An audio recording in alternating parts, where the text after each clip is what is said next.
This is R.d.sharma solution, class 12, chapter 19. Exercise is 19.25, indefinite integrals we are talking about. Now in this exercise, we have to follow a formula or the result of two functions which are together to be integrated. That means you have two functions, let's call it u and v. So when we integrate these two functions which are actually a product of two functions, then the formula will be something like this. U first outside, then we integrate the second function, whichever you take. You can take x as first function, cos x as second function, and vice versa. Then you subtract with an integration, but inside this integration there will be a multiplication of two things. First, the differentiation of the first function and the integration of the second function. Please remember, the first part which you see, integration of v dx, will also be seen in the second part, but it will be multiplied with du by dx, and whatever is the result, that will be integrated. I hope you got the idea. If you're not able to understand this, then I will clearly explain it while doing this question. So u and v, u integration of v dx minus integration of du by dx multiplied by integration of v dx and integration of this whole. So this is x cos x dx, x is u, cos x is v. So first thing we'll do is, we'll take this u, which is x, integration of v dx. What is v? Cos x. Cos x dx integration will do. Minus, now integration, and this is du by dx. What is du by dx? It's d by dx of x, the first function.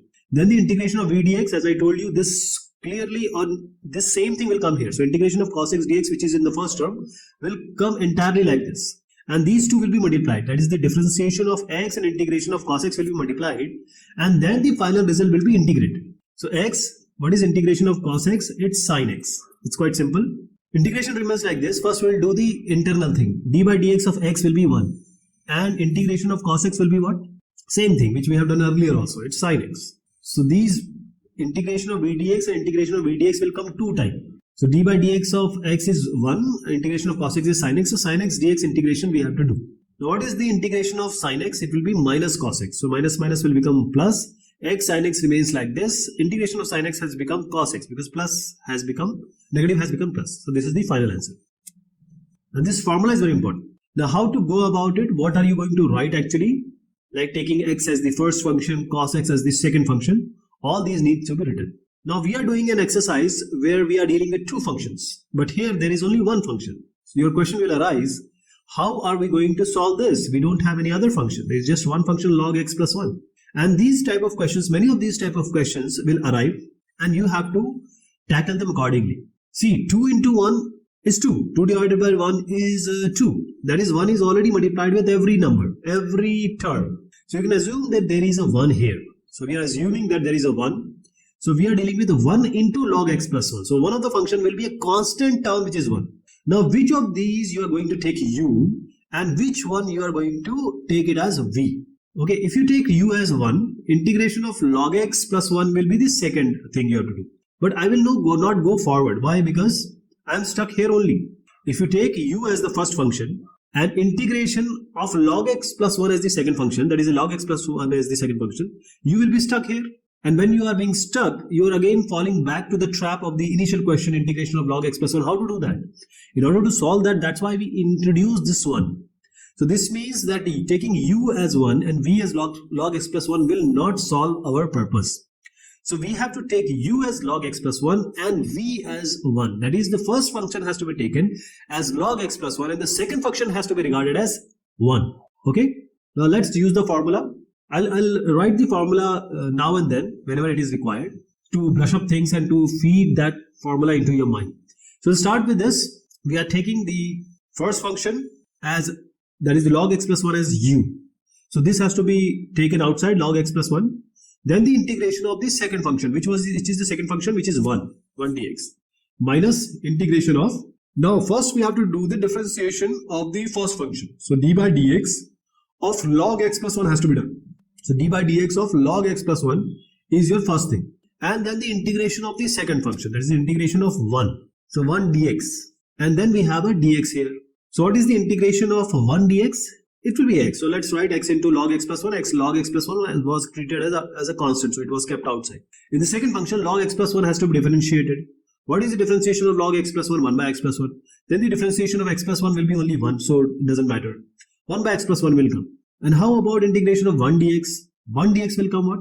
It's x only. So x by x plus 1 has come. So we have to integrate x by x plus 1 dx. Let's call it as I1. So we will be doing this I1 separately and then we'll fit it into the result. So x plus 1 divided by x plus 1, you can write it as x plus 1 minus 1. X as x plus 1 minus 1. Now you can separate them out. X plus 1 divided by x plus 1 minus 1 by x plus 1. So this dx. So x plus 1 by x plus 1 dx will give you only dx, which is integration is x. 1 by x plus 1 is simply log modulus of x plus 1. Please remember, don't forget to write the x plus 1 inside the modulus because we cannot have a negative value with log. So let's write it in the answer. X log x plus 1 remains like this, and I1 has become because negative sign is there, so we are changing the sign and then writing x plus log modulus of x plus 1 plus constant of integration. So this is your final result. So this is the way we are going to solve it. You have to mention log x plus 1 was taken as the first function and 1 as the second function. You have to mention it. Other things I have explained you already. Now we have x cube and log x. So what is the first function and what is the second function? That plays a very important role in choosing, because that will decide the solution. So we will take the u as the x cube, v as log x. So x cube log x integration. Now when you take this u as x cube and v as log x, we are stuck here because integration of log x, again we have to do something else. So there is a wrong assumption. We have to take u as log x, that is log x as the first function and x cube as the second function. Let me write the formula again. Integration of u v dx will be equal to u is the first function, v is the second function, u integration of v dx, and this whole v dx will come again. So minus integration of first differentiation of the first function, that is d by dx of x cube has to be done. That is d by dx of u, and integration of v dx, and then we have to take this as dx. Now let me tell you, u is taken as log x, v has taken x cube, so d by dx of u has to be done, log x has to be done. So let's take this. Now u is log x, we are taking it outside, integration of v dx, which is x cube dx, minus integration of what is d by dx of u, which is d by dx of log x. Now this is very easy. Integration of log x needs some effort. D by dx, differentiation of log x is very simple. Then integration of x cube dx, and we end it, and this dx. So this x cube will be x raised 4 by 4. This will be the integration. So log x to the power 4 log x by 4, because x cube was x to the power 4 by 4. And d by dx of log x will be 1 by x. And x cube integration will be x to the power 4 divided by 4. So x gets cancelled, you'll get x cube by 4. And this has to be integrated. See, one integration gave us x to the power 4 by 4. But d by dx of log x has given 1 by x. When we combine them, we got x cube by 4. So x cubed integration will be x 4 by 4. 4 is already there. That is why it has become x to the power 4 by 16. So this is your final result. The formula is very important. If you learn it by heart, all the other questions will be quite easy for you. So this is your final result. You have to follow this. Now there are certain questions of e raise x, and this will be coming later also. You'll see the next question and next to next question. They will have this e raise x. So most of the time what we do, if you learn this question, you will know e to the power x has to be taken as the first function or the second function. Now let me write the direct result. First x we have taken as u, integration of ex dx, then the integration of first d by dx of x, and then the integration of e raise x dx. So let's do this. Integration of e raise x dx will come again here. So integration of e raise x dx will do. And then we close this, and this is all integrated. There is a brace sign or the curly bracket initial I have put in, that is wrong. I'll just try and imagine that it is an integration sign. Integration of ex will be what? It will be ex only. So x e raise x, and d by dx of x is 1. 1 into e raise x will be e raise x. So e raise x you can take common, x minus 1 remain inside plus constant of integration, and that's your final result. So this is how it has to be done. Always take, most of the time, e raise x as the second function. That's how it will go about. Now you see the next question. This is almost similar, and the next question we are going to do, this is also so similar. E raise 2x has to be normally, I'm not saying all the time, but most of the time e raise 2x is to be taken as the second function. So first function x, integration of e raise 2x dx minus integration of d by dx of the first function, which is x, and then the integration of the second function, which is integration of e raised to x, that has to be done twice because the first term also contains that, and then all this has to be multiplied and then result has to be integrated. So this will be d by dx. See, first term we can write e raised to x will be e raised to x divided by 2 because differentiation of 2x will give you 2, that has to be divided, minus d by dx of x is 1, e raised to x will be e raised to x by 2. This integration will be 1 only, so e raised to x by 2 has to be integrated. What will be the integration? 1 by 2 can be taken outside. E raised to x will be again e raised to x by 2. So e raised to x by 2, and there is already 2 in the denominator, e raised to x by 4. So e raised to x by 4 plus constant of integration. That's your final result. Let's make it more easier. If you take 4 common from the denominator and e raised to x from the numerator, what are you going to get? So have you taken e raised to x outside? So it will be 2x inside, and since this already has been taken, it's only 1 will remain inside, plus constant of integration. There is some other way also you can go about it. I'll show you the result. So this is the way, this is a different type of solution which you see here. Means the result, the solution remains the same, the result may vary. Again a question with e raised negative x or e raised x, the same technique or the approach has to be followed. So e raised minus x, normally we take it as the second function. So u as x square, v as the second one. Now when we integrated x square, integration of e raised minus x will do, minus integration of d by dx of x square has to be done. This is the first function. Then the integration of the second function which is already there, integration of e raised minus x dx will do, and these two are separate functions, a result which will be multiplied and then whole will be integrated. So e raised minus x will be e raised minus x minus divided by minus 1, that will be minus e raised minus x, because e raised of anything will be that thing only. But then we have to differentiate then negative x. Negative x differentiation will give you negative 1, and that has to be divided. So e raised minus x divided by minus 1 will be minus e raised x, minus e raised minus x. X square will be 2x, so 2x e raised minus x, negative minus x. So minus 2 we are taking common. X e raised minus x will come. Now again we have already done a question in the previous 2 questions we have seen. So you have to again apply the same formula here. So let's do the first part here. E raised minus x will be negative e raised minus x, so negative e raised minus x will be there. Minus 2 I am writing it here, and this whole has to be integrated again. We will integrate this separately and then we'll put it in the rear part after 2. So x, first function, integration of e raised minus x, then integration of differentiation of the first function, that is d by dx of x, that will be 1, and integration of e raised minus x will be negative e raised minus x, so negative you can take outside. So this will be x e raised minus x, and negative e raised minus x, negative will come, then minus x e raised minus x. This will be negative, it will come out, e raised minus x. Now what all we got? There is a negative, you can take this negative outside, and there is a negative 2 already, so negative will become positive. Let me write this first, negative x e raised minus x minus e raised minus x, that has to be written. Then negative has to be taken outside, and that will make this negative 2 as positive 2. So let me write the final answer here. Let's take negative e raised minus x outside. That will make it our life more easier. If you take negative e raised minus x outside, it will be x square inside. When you take this minus e minus x and this minus e, all will become positive. So it will be positive 2x, because already negative was taken outside, plus 2x plus 2 plus constant of integration, and that will be your final result. Please remember, there will be 2 times we have to apply the same formula. Okay, first, then again we got this negative 2x e raised minus x. That was again the formula was applied. So this is how you're going to go about it. There are various questions with e raised x, e raised minus x which are coming up, and I hope you have a better idea now. Now this x square cos x dx.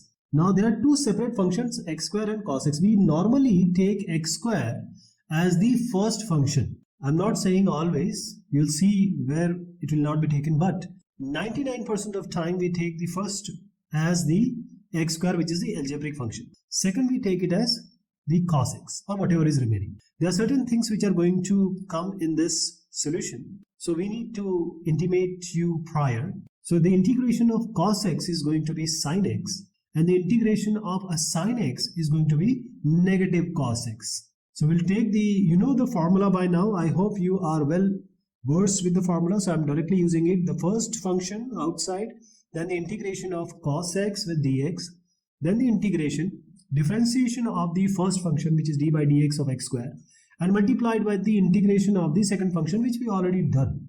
or which will be done already in the first term, and then whole of them, these two will be multiplied, and then the integration will be done. So x square here, integration of cos x will be sin x. We are utilizing this earlier intimation, and d by dx of x square will be 2x. Integration of cos x is going to be sin x. So if you take these two outside, we are left with integration of x sin x. Integration of x sin x, we are going to deal it in a separate way, and then we will put this result in the actual solution. So we are integrating it again in the same manner of u and v. Again we are having an x, that is the algebraic expression, sin x is v. So x integration of sin x minus integration of d by dx of x and integration of sin x, and this whole result with a dx. X, what is the integration of sin x? It's negative cos x. What is the differentiation of x? It's 1. What is the integration of sin x? It's going to be negative cos x. That are already being done. So this will become positive integration of cos x. Integration of cos x is also known to us, which is directly sin x. So negative cos x plus sin x is what we get here. But there is a negative 2 outside, so just multiply negative 2 inside with negative x cos x plus sin x and write the result with x square sin x. So to multiply this negative 2 inside, it's going to be plus twice of x cos x, and then negative 2 inside, so it will be negative 2 sin x plus a constant of integration. That's your final result. Now this is how you have to go about it. You have to write it like this. Now this x square cos x, as I intimated you earlier, it is going to come again, same question. So x square cos 2x is the same question which we have just completed, but it has a cos 2x angle in it. So need an explanation for that. X square will take it as the first function, cos 2x will take it as second function. X square integration of cos 2x, that's the formula I am employing, and integration of d by dx of x square, which is our algebraic expression. Then the integration of cos 2x, and these two will be multiplied, and final will be integrated. So here you have x square cos 2x has a direct integration which is sin 2x, and you have to differentiate 2x which is 2, and you have to divide it. So 2 comes in the denominator, minus integration. Now this sin 2x by 2 has already been is the result of the integration of cos 2x, so you don't have to integrate it again. So just write sin 2x by 2 in place of integration of cos 2x, which was earlier being done.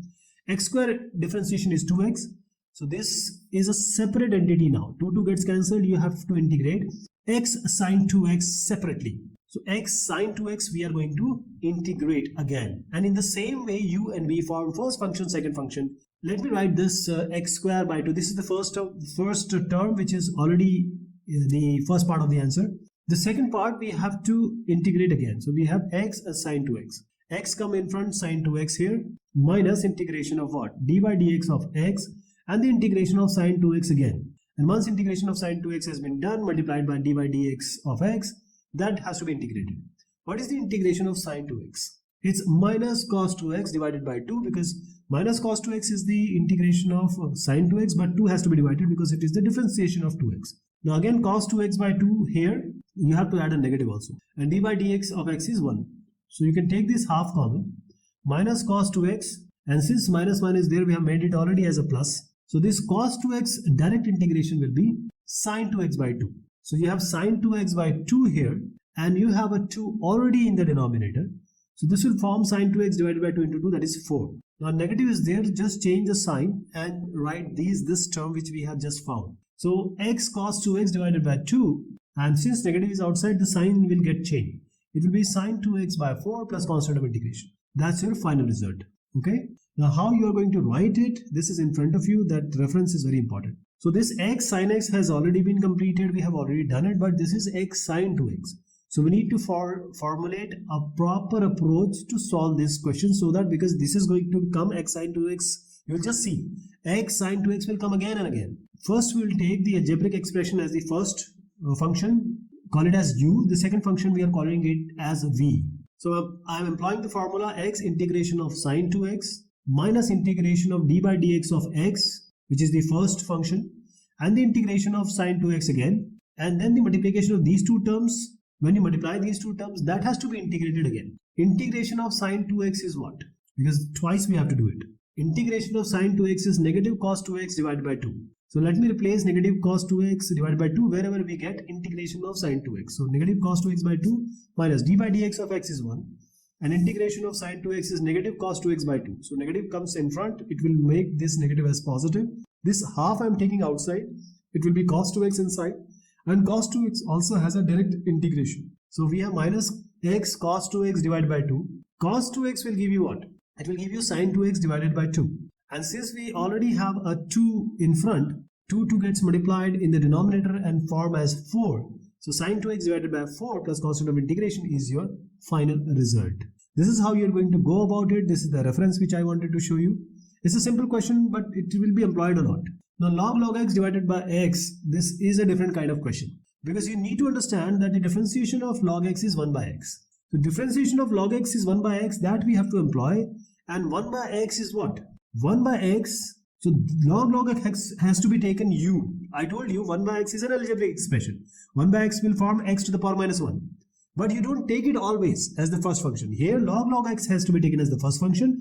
And then the second function as integration of 1 by x, because we know the integration of 1 by x directly. So we will not fall into any trouble. So log of log x, then we have the integration of 1 by x dx minus integration, and then the differentiation of log x. Always write log x as log bracket x, because these are all separate entities. So d by dx of log x we have to do first thing. So let me write it again. In order to tell you that you have to write exactly like this, you have to make brackets. You cannot just write log x in a free form. It has to be bounded inside your brackets.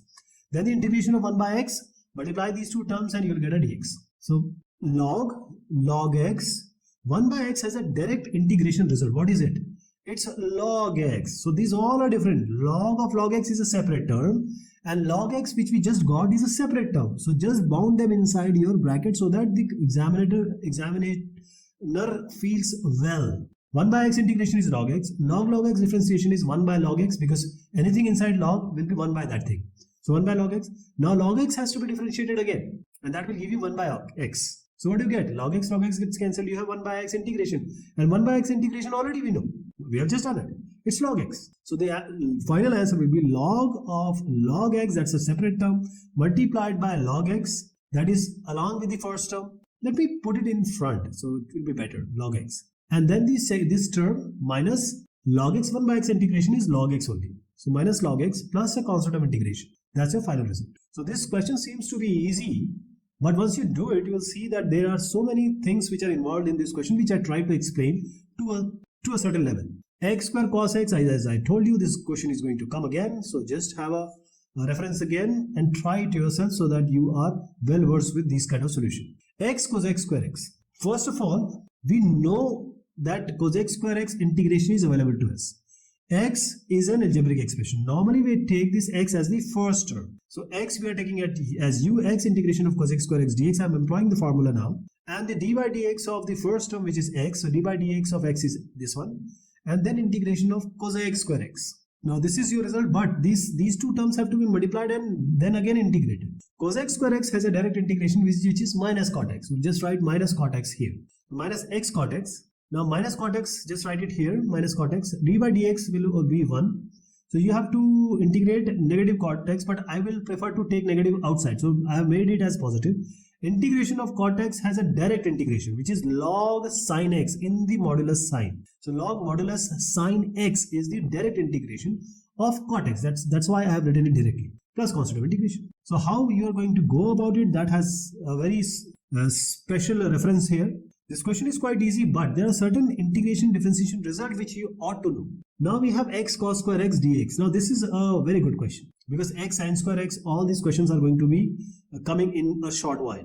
X cos square x, if you take x as the first term, integration of cos square x will be a problem.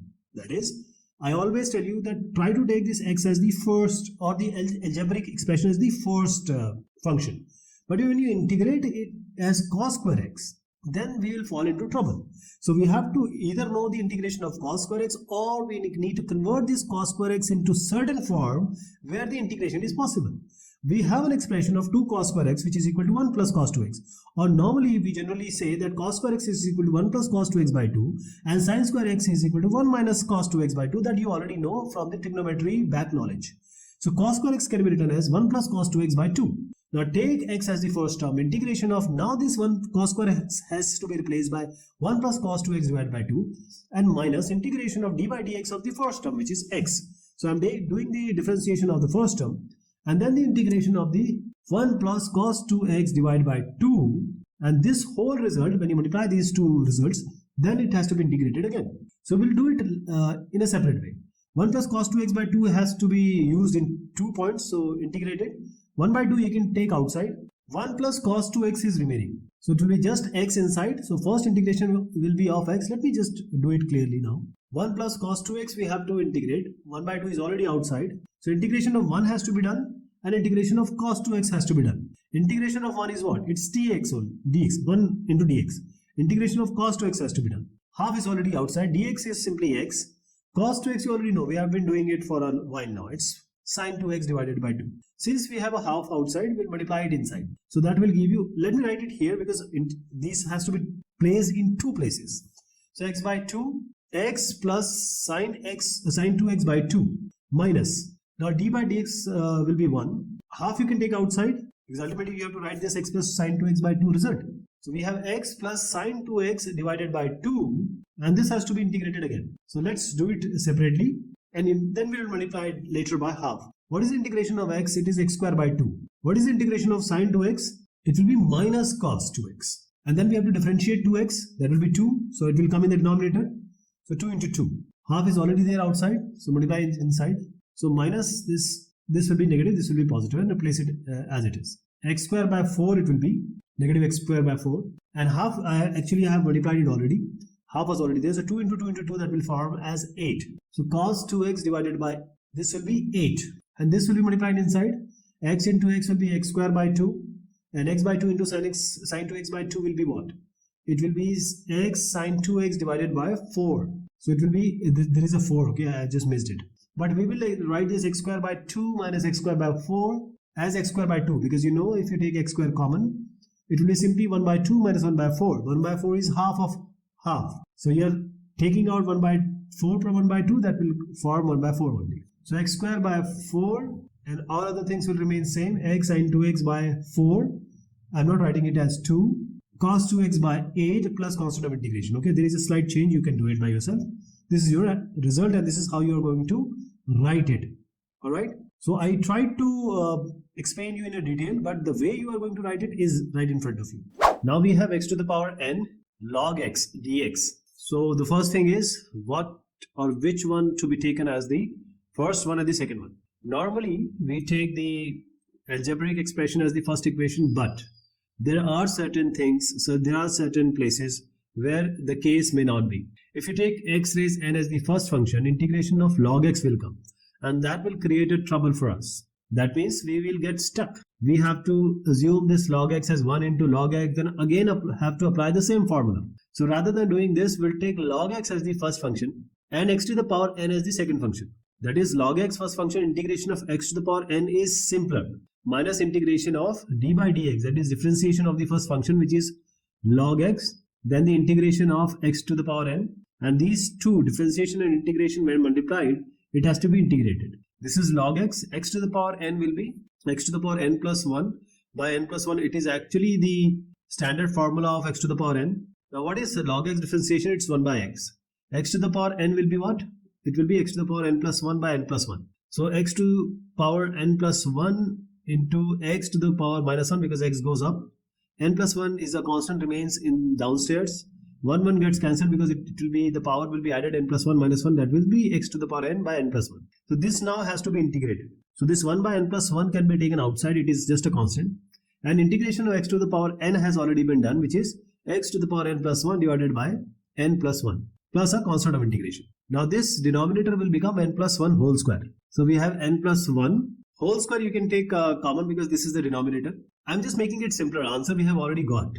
I'm just taking the denominator n plus 1 square common, x to the power n plus 1 from the numerator common. Whatever is left can be kept inside. So the second term we have already taken outside everything, so only 1 will remain.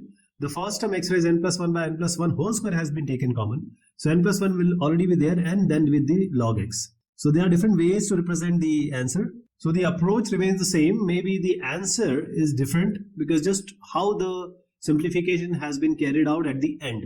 So kindly write the English sentences also wherever it is required. Now log x divided by x to the power n dx. Now log x integration will be again a different task. So rather than doing this, we will take log x as the first function, x to the power n as the second function. So integration of x to the power n, x minus 1 will be going upstairs. So this x to the power n can be considered as x raised minus n. We will take u as log x and v as x raised minus 1. So log x as the first function, then the integration of the second function, which is x raised negative n, then d by dx of the first function, which is your log x, and then we have x to the power minus n that has to be integrated. Then we will close everything, and this comes with the dx. Now x raised minus n has a direct relationship or direct solution. X raised negative n plus 1 by negative n plus 1. You can write it in a better way, like x raised to the power 1 minus n in the numerator. The denominator n minus n plus 1 can be written as 1 minus n. How about the second part? Log x differentiation is 1 by x. And x raised minus n has already been integrated. So let's like the actual result here. Now x goes up, x raised minus 1. Now the power gets added, so 1 minus n minus 1. So 1 gets cancelled. It will be x raised minus n divided by 1 minus n. Now this has to be integrated. Alright. So 1 by 1 minus n, you can take it outside because this is just a constant. But the integration of x raised minus n has to be done. So x raised minus n plus 1 divided by negative n plus 1, that will come. So this will be x raised 1 minus n plus 1 can be written as 1 minus n. And 1 minus n in the denominator. Now you can just simplify it or write in a way so that it seems to be simplified. 1 minus n square I am taking from the denominator. Since 1 minus n has been taken, 1 minus n will come in the numerator. And here everything has to be taken because we are going to take x raised 1 minus n also from the numerator. So take this x raised 1 minus n. This 2 has been taken. So 1 minus n will remain and log x will of course remain. So let me just write this log x also. And in the second part we have, or the second term, we have taken everything. So only 1 will remain. And plus the constant of integration of course. So this is how this question will be approached. This is the reference for your, if you are actually doing it by yourself or you want some kind of say reference. Now x square sine square x dx. This sine square x has to be converted into some formula. Because even if you take it as the first function or second function, we will get stuck somewhere. We know that this sine square x is 1 minus cos 2x by 2. Same way cos square x equals to 1 plus cos 2x by 2. So x square has to be taken as the first function. The second function will be 1 minus cos 2x divided by 2 minus integration of what is d by dx of x square. So d by dx of x square, integration of 1 minus cos 2x divided by 2. And this whole has to be kept inside a dx. So this will be x square. Now 1 minus cos 2x by 2 has to be integrated twice. That means it is seen twice. So let's do it separately and then we'll put the result. The half or the 2 in the denominator can be taken outside. So we just have to deal with integration of 1 minus cos 2x. This is simply integration of 1 dx minus integration of cos 2x dx. Integration of 1 dx is simply x and integration of cos 2x will be sin 2x divided by 2. So x minus sin 2x by 2 here, and same thing has to be written in this place also. But the differentiation of x square has to be done, so it is 2x. And integration of 1 minus cos 2x, you can directly write x minus sin 2x by 2. Now this 2 gets cancelled because 2 can be taken out and it will get cancelled. Now let us multiply the first two terms. It will give x cube by 2 minus x square sin 2x by 4. So first and second term we have got. How about the third term? So we will multiply and then we will integrate again. So this is going to be x square. Integration of x square has to be done. And the second part is sin 2x, x sin 2x divided by 2. So this you can directly write. You know the result of this integration. It will be x cube divided by 3. And this x sin 2x by 2 has to be done again. This 2 will just keep it temporary and we will just employ it in a short while. But before that, we'll do this x sin 2x. Please remember a negative sign is in front of it. So x as the first function, sin 2x as the second function, minus d by dx of the first function, which is d by dx of x, and the integration of the second function, that is integration of sin 2x, and this whole with a dx. So x sin 2x is what? Sin 2x is negative cos 2x. and differentiation of 2x is 2, so we divide it. D by dx of x is 1. Integration of sine 2x. See, it will be cos 2x and negative will come. That is why negative we have written. And integration of again cos 2x has to be done. Cos is sine only. So the sign remains the same, minus half sine 2x. Again a 2 will come because 2 has come from sine 2x to cos 2x. Now cos 2x to sine 2x, again a 2 will come. So half was already there outside. So let's multiply it inside and just write it in the final result. So this will be minus x cos 2x, and this will be 4 minus, this will be 8 in the denominator, 4 to 8, sine 2x will be in the numerator. And this will become plus because negative is positive. And a constant of integration, of course. That's your final answer. Now how to do this? This is the way you are going to write it. Now there are certain questions which need certain assumption or replacement. Then they will become very easy for our integration purposes. Because if you see, x cube differentiation will be x square. But with this, x square is actually to the power of e. So we cannot utilize this thing. But what we can do is, we can write x cube in this form, x square into x. So if you take x square equals to t, you will get what? I'll just show you. First, just reorganize this. X cube can be written as x square into x. This can be written. So x cube is done. This 2 has to be kept along with x. So it will be 2x. E to the power x square is already there. Now how this x square equals to t will help it? See, x square equals to t, e raised t, and this 2x is the differentiation of x square. So dt by dx will be equal to 2x. dt equals to 2x dx. dt by 2 is x dx. So 2x is already there, so we can just write a dt in place of it. Now x e to the power x question we have already done. So wherever this t is there, so t integration of e raised t minus integration of d by dt of t and integration of et again. Please remember, integration of e to the power anything will always be that thing only. Number of times you integrate doesn't matter. Number of times you differentiate doesn't matter. So integration of et will be e raised t only. D by dt of t is 1. So e integration of et will be e raised t only plus a constant of integration. Now you can take e raised t common from this one and only t minus 1 remain inside plus constant of integration. But t was what? T was taken earlier as x square. So this becomes e raised x square and this will be x square minus 1 plus constant of integration. So this is how it is going to be written. You have to just tell the examiner you know all these things. So just write it also. X cube cos x square dx. Now again we have an x square and x square can be gained from x cube. So this needs some replacement. Integration of x cube can be written as x square into x. We have a dx along with this. Cos x square. So x square can be taken as t. dt by dx will be equal to 2x. So we have dt by 2 that will form x dx. So this x dx is simply dt by 2. Half can be taken outside. X square was taken as t. Cos x square is cos t. Now t cos t is quite easy to integrate because x cos x and x sin x integration already we have done. So x cos x can be integrated easily. X as the first function, cos x as the second function minus d by dx of the first function which is x, integration of cos x and this dx. X, cos x is sin x, d by dx of x is 1, cos x is sin x, and integration of sin x is what? Minus cos x. This whole will come as sin x, then this has to be integrated again, so minus minus become plus, plus cos x. But there is a slight mistake I have committed here. I have to write t everywhere. After this assumption t equal to x square, I have written x, just assume that this all x is t only. So let me rectify my mistake. I'm writing t sin t.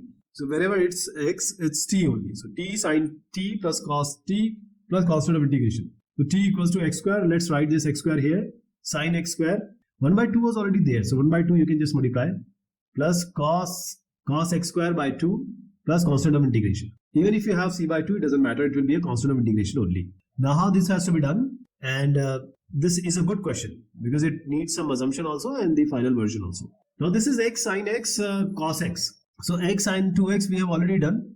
So we know that how to formulate this thing. Because sin x cos x can easily be written as sin 2x. So 1 by 2 it comes out, you get 2x sin x cos x. Now this 2 sin x cos x can be written as sin 2x. So 1 by 2 integration of x sin 2x and dx. So there is no replacement required. We can integrate it directly. X integration of sin 2x minus d by dx of the first function which is x.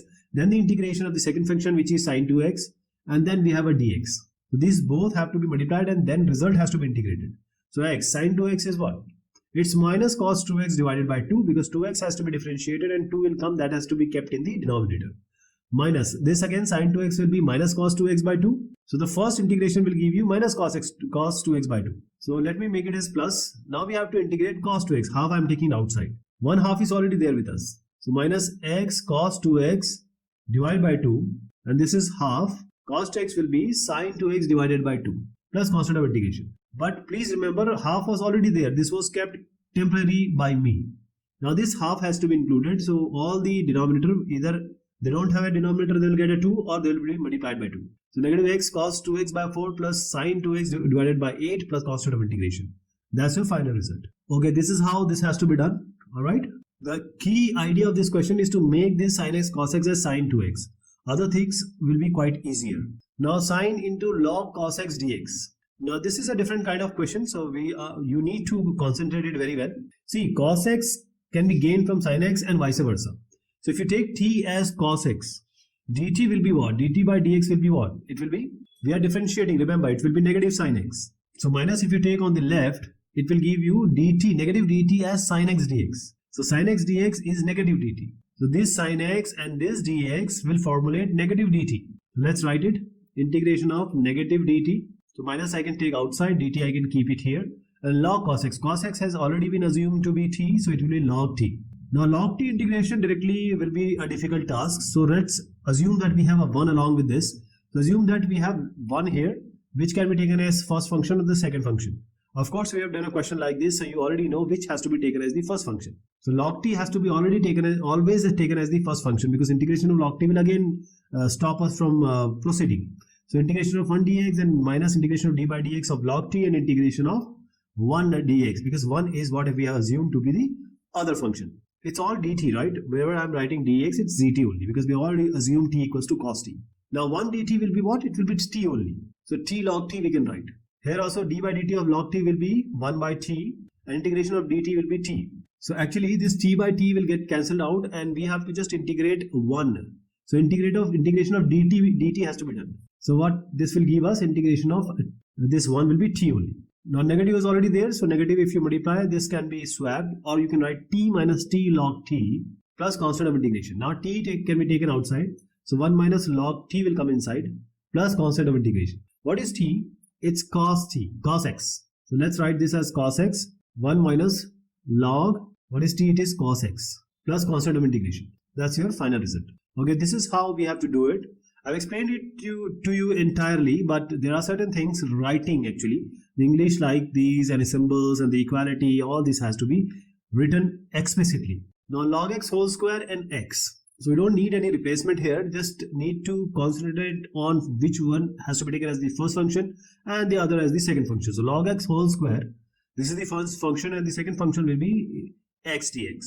So integration of d by dx of what? Log x whole square, and then integration of the x dx, and then whole, this has to be combined and then this has to be integrated. Log x whole square will be x dx will be x square by 2, and this x dx will again give you x square by 2, so let's write x square by 2, but log x whole square will be 2 log x and log x differentiation will be 1 by x. So 2 log x divided by x dx will be x square by 2, you already know that. Now this 2 gets cancelled, 1x gets cancelled, you are left with x log x. So actually you have to integrate x log x. So we'll just integrate it again and then we'll put the answer in this second step. And you already have done x log x. So log x has to be taken first function, integration of x minus integration of d by dx of log x, and the integration of x, this both has to be multiplied and the result has to be integrated. Log x, integration of x will be x square by 2 minus d by dx of log x is 1 by x. Integration of x is x square by 2. So this will be x square log x by 2. So this will be x square log x by 2 because it needs no integration now. Result has already been achieved. But there is one more thing, which is integration of x square by 2x. So 1x you can cancel. This 2 can be brought before, and x integration is simply x square by 2. 2 was already there, x square by 4 has come. So let me put it here. It was negative. So negative will become positive. So positive x square by 4 plus constant of integration. That's your final result. Okay, this second part we have integrated separately and then fit in the result. You want to make it more simplified, you can just take this x square by 2 common. When you take this x square by 2 common, log x whole square will remain. Here log x will remain because x squared by 2 we are taking outside the bracket, and x squared by 4, so only half will remain here. That's your result, final result. Okay, this is the result which we need to follow. Now e raised under root x. Okay, now there is certain thing which you need to understand. Root x, if you take root x as t, differentiation of root x is 1 by 2 under root x. You know already that. So can we have this root x somewhere in the denominator so that we can take this root x as t? Yes, we can do that. We will just see how we reformulate this question. This integration can be written as e raised root x multiplies by root x by root x. Now why we have done this? Now this root x can be taken as t. When we take t equals to root x, dt by dx will be equal to 1 by twice under root x. So this dx by root x, if you take dx on the right, twice of dt will be dx by root x. So this can be written as 2 dt, 2 you can take outside, this is dt. And this root x is of course taken as t, and this e to the power root x can be taken as e to the power t. So t multiplied by e to the power t has to be integrated. So we'll just keep this 2 in temporary memory, we'll use it later. T integration of et dt minus integration of d by dt of t. T we have taken as the first function, e raised t as the second function. The same thing we'll have to write here, integration of et dt. Now this e raised t, either integrated or differentiated, doesn't matter, it will be the same result. D by dt of t will be 1. E raised t, how many times you integrate or differentiate doesn't matter. It will be e raised t only. E raised x, e raised t. So integration of e raised t you have to do. This will be e raised t. Again integration, e raised t. We have no change at all here. So e raised t plus constant of integration. Now you can take e raised t common. T minus 1 will become inside the bracket. T was under root x. So e under root x and root x minus 1 plus constant of integration. So 2 was already there, so just multiply it by 2. That will form the final answer. Now this is how it has to be done. This is the reference which you can employ to solve it. Now the whole idea is to assume root x equals to t. If you can assume that after your practice, then it will be easier. Now the next one is log x plus 2 divided by x plus 2 whole square. So what all options do we have to solve this? We can take this x plus 2 as t, try to make it minimized, or we can take t equals to log x plus 2. What do we get? dt by dx will be 1 by x plus 2, and then x plus 2 will be simply 1, the differentiation of this. So what we can do here is we can separate these terms out in order to meet this assumption. That means we can write this as log x plus 2, 1x plus 2 because it is square. So 1x plus 2 here, 1x plus 2 here. And dx is already there with us in the numerator. So this dx by x plus 2, which is dt, and wherever x plus 2 is there, how do we write it? Because we have taken t equals to log x plus 2. So we need to know certain things about our logarithm and exponentiation. So we got log t by t. T goes up, t raised minus 1. So we can use the formula to solve it. But rather than doing this, let's make it more easier. You know that log base EA equals to B, that means E raised B equals to A. That is the standard result of log. That is how the log and exponential or exponents are related also. So E raised T will be equals to x plus 2 by the same analogy. So what we will do here is log base E x plus 2. If you place this x log, let me write it again. Because x plus 2 we have got as e raised t. So if you write this, log base e, x plus 2 as e raised t, e gets cancelled, you already know that. And it's just t will remain. So only t will remain. So in place of log t, t will come because of the explanation I gave you. And the denominator x plus 2 will come as e raised t with the same kind of expression. Now this integration will be done. And again we have to do the same thing. E raised t has to be brought up. That is upstairs. And we need to write e raised t as e raised negative t. So t into e raised negative t dt. So we'll take the algebraic expression first, t integration of e raised minus t dt minus integration of d by dt of t. We have taken u as t and v as e raised minus t. Then the integration of e raised minus t again, and this whole with the dt. So t, e raised minus t differentiation integration always will be e raised minus t only. and then differentiation of negative t will be negative 1. So this will be negative e raised minus t. So just replace integration of e raised minus t as negative e raised minus t, and d by dt of t will be 1, e raised minus t. Again we have to integrate it. So since negative have already come, we have made it as plus. First one will be negative t e raised minus t. Then we have e raised minus t again with a negative sign, plus constant of integration. Better is to take negative e raised minus t outside. So when you take negative e raised minus t outside, t will remain here and 1 will remain here. So t plus 1. This is your final answer with a constant of integration. But we need replacement as well, because we cannot keep like this. So just place this t as log base e x plus 2, and wherever t is there, you know already what to write, and wherever other things are there, so this will be e raised minus t I have taken in the denominator now. So t plus 1 is log x plus 2 plus 1, and e raised t from here, it will be x plus 2. Now you can write it like this, or you can make it more simpler. There are two terms, log x plus 2 and 1. So log x plus 2 divided by x plus 2 is one term, and 1 by x plus 2 is another term. And there is a negative also, please remember. So I am writing the final answer, negative log x plus 2 divided by x plus 2. The negative will come with this one also, negative 1 by x plus 2 plus constant of integration. Okay, this is how you have to do it. There are certain log things and exponential things which I explained you that will be used here immensely. And that's how you have to do this with all this English-like language, like taking t as the first function, e raised minus t as the second function, and the substitution also. X plus sin x divided by 1 plus cos x. So do you find anything which can be done? We know that 1 plus cos x can be written in some way.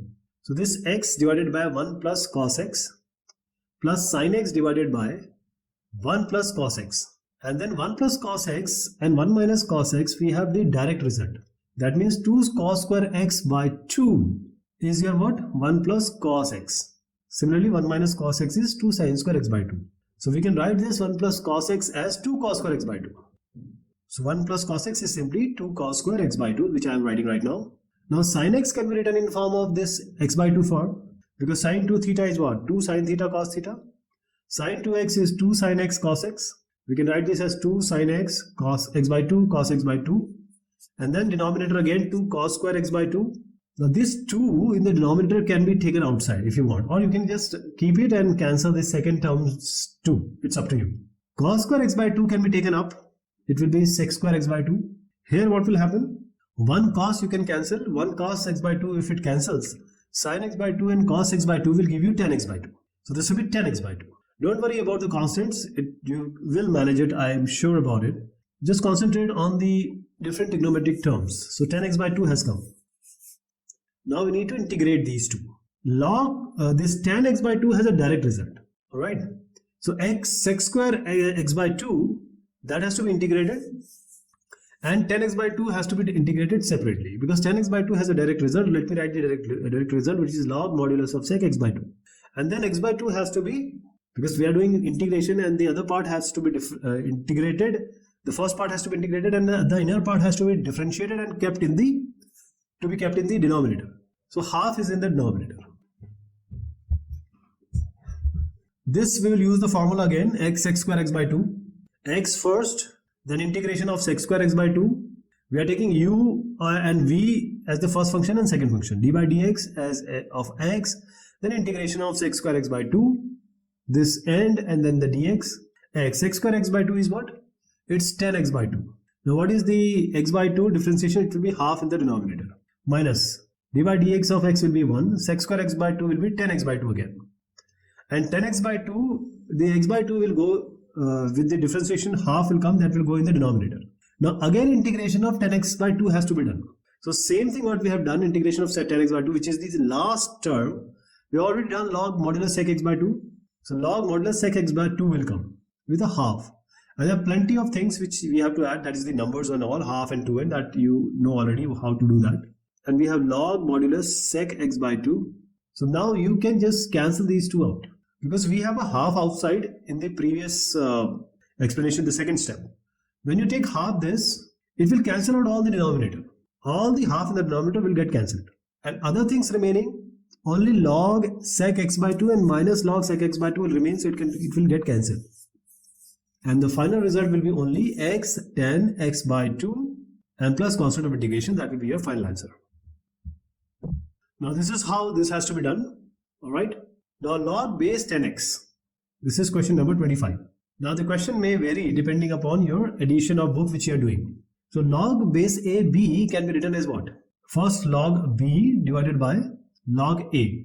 Now the base has changed to E. Same thing we have to do here. We have to write this log x divided by log 10, and please remember the base is E. Log 10 is constant, so you don't have to worry about it. You just keep it in a temporary bag. Log x we have to integrate. Now assume that it's multiplied by 1 and the first function and second function will be taken accordingly. That is log x integration of dx minus integration of d by dx of what? Log x and integration of dx. This is with dx. So log x, integration of dx will be x. Here also log x differentiation. Integration of dx will be x only. D by dx of log x will be 1 by x. X gets cancelled. Only 1 will remain. So integration of dx has to be done, which is finally x only. And then you can just add a constant of integration. That's your final answer. Just by a trick or the log relationships, you see how easy it has become. There is a log 10 also, so we'll include that log 10 here. X you can take common, it will become log x minus 1. That will be more easier to comprehend. So this is how this needs to be done. Now if you remember, we have already done e root x, and I explained you why we have to take, what to take, and how it will benefit us. So we'll apply this cos root x, multiply numerator denominator by root x. So when you take t equals to root x, dt by dx will be 1 by twice root x. That is the standard result, you already know that.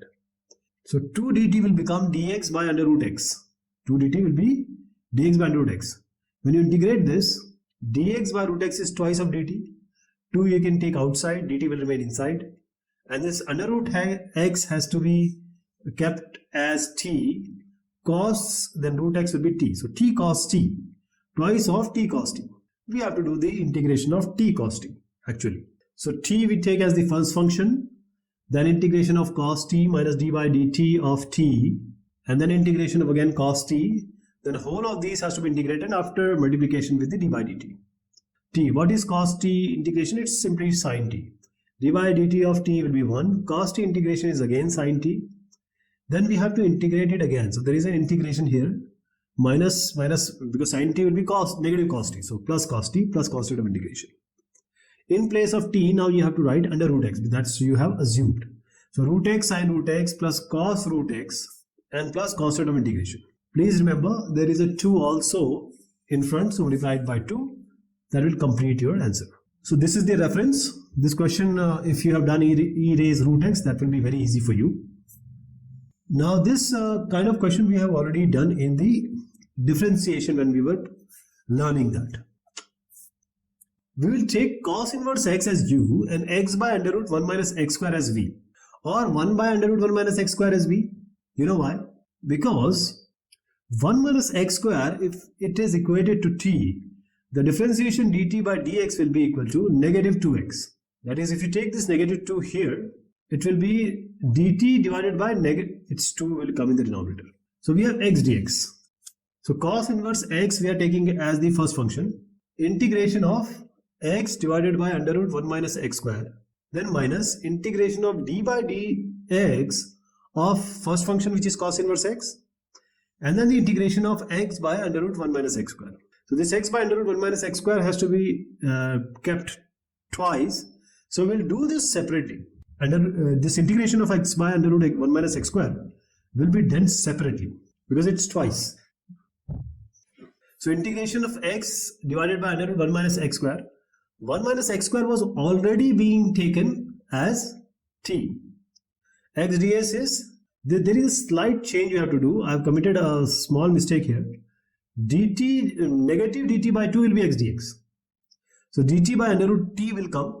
And this will be, you just call it as t raised half, it goes to up and it will become t raised minus half. You can write t raised minus half plus 1 divided by negative half plus 1, it will be t raised half by half. So this 2 will go up, and as I told you, it is negative dt by 2. There is a slight mistake I told you, so dt by 2, 2 gets cancelled. Since t under root t will come, that is the final thing. Only minus because of 2 gets cancelled. And what was t? T was under root 1 minus x square. So minus cos inverse x and under root 1 minus x square with a negative sign. So negative we have kept outside. Same thing here. Minus. So I'll do it separately and then we'll fix the answer here. What is cos inverse x differentiation? It's negative 1 by under root 1 minus x square. And what was the integration here? It was negative under root 1 minus x square. Now this negative will become positive.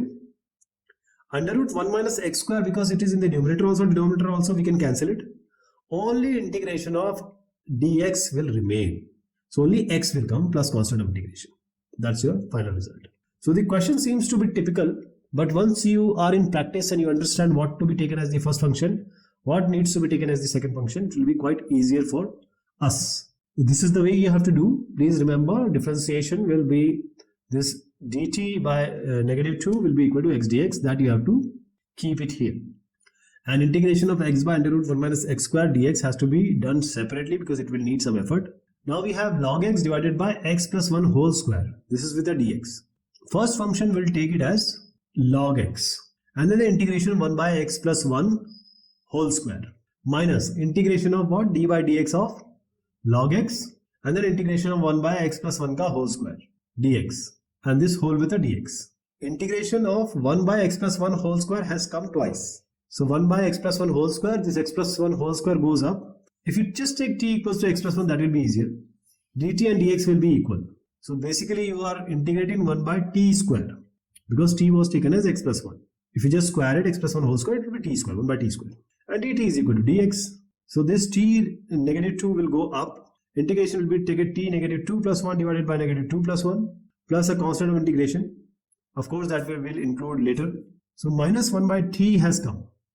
And what was t? Minus 1 by x plus 1. So 1 by x plus 1 whole square integration has given us negative 1 by x plus 1. So now I am replacing this integration with negative 1 by x plus 1. So negative multiply x plus 1 in the denominator. D by dx of log x will be 1 by x. This already has been done. It is negative 1 by x plus 1. Negative goes outside, so it will become positive. So 1 by x plus 1. Now x into x plus 1. These are two factors actually in the denominator. Now you can use the partial fraction which we have already done in the previous exercises. You can do that. Or you can make it as a perfect square after multiplying x with x plus 1. So I am writing negative log x by x plus 1. The second term I will do it separately, then fix it here with a constant of integration. What is 1 by x into x plus 1? It is x square plus x.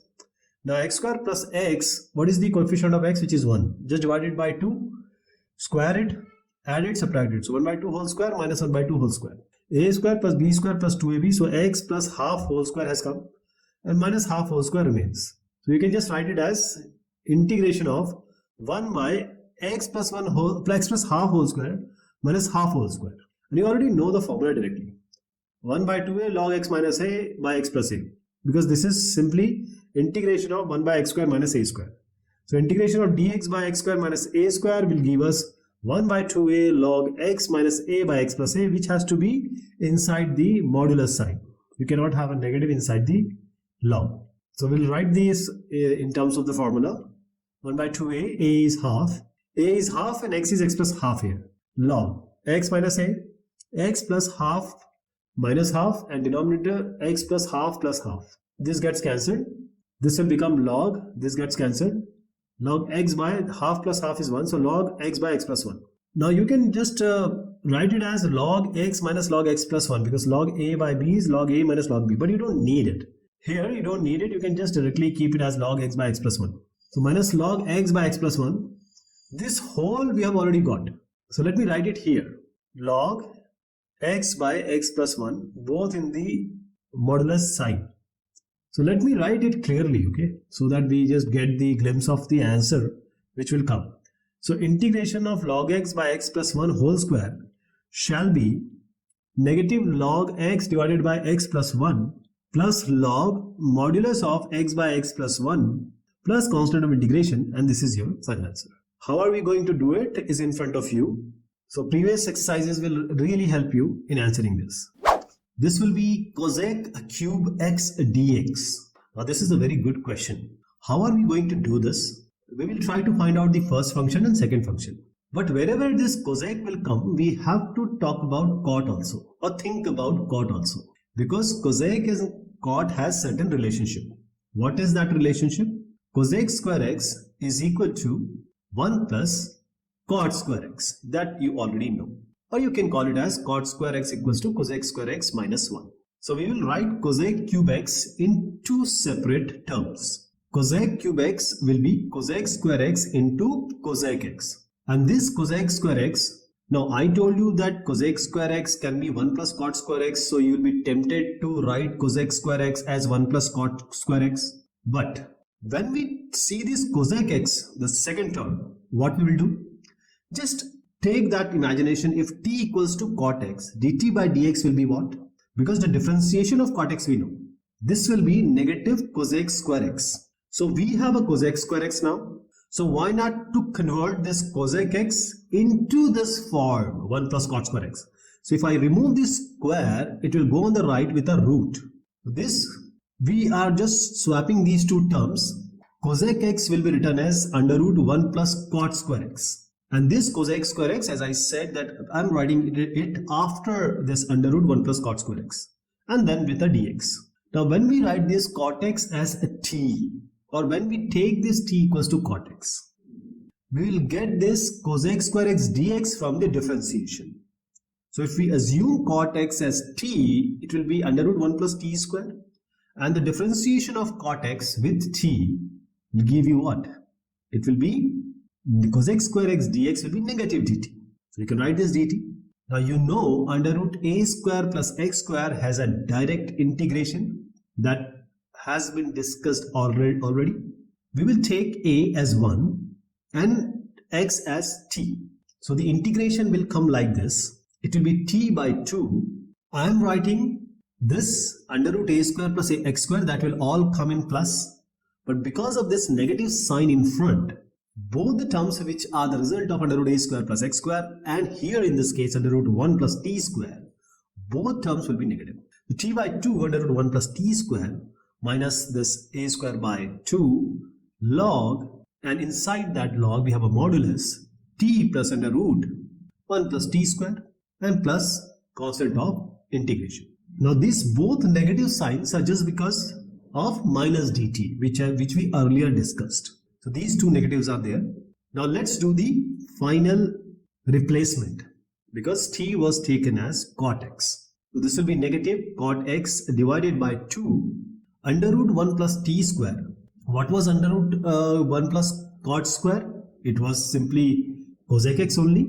So let's replace under root 1 plus t square as cosec x. 1 by 2 log modulus t is of course cot x we have taken. And under root 1 plus t square already being done, it's cosec x finally.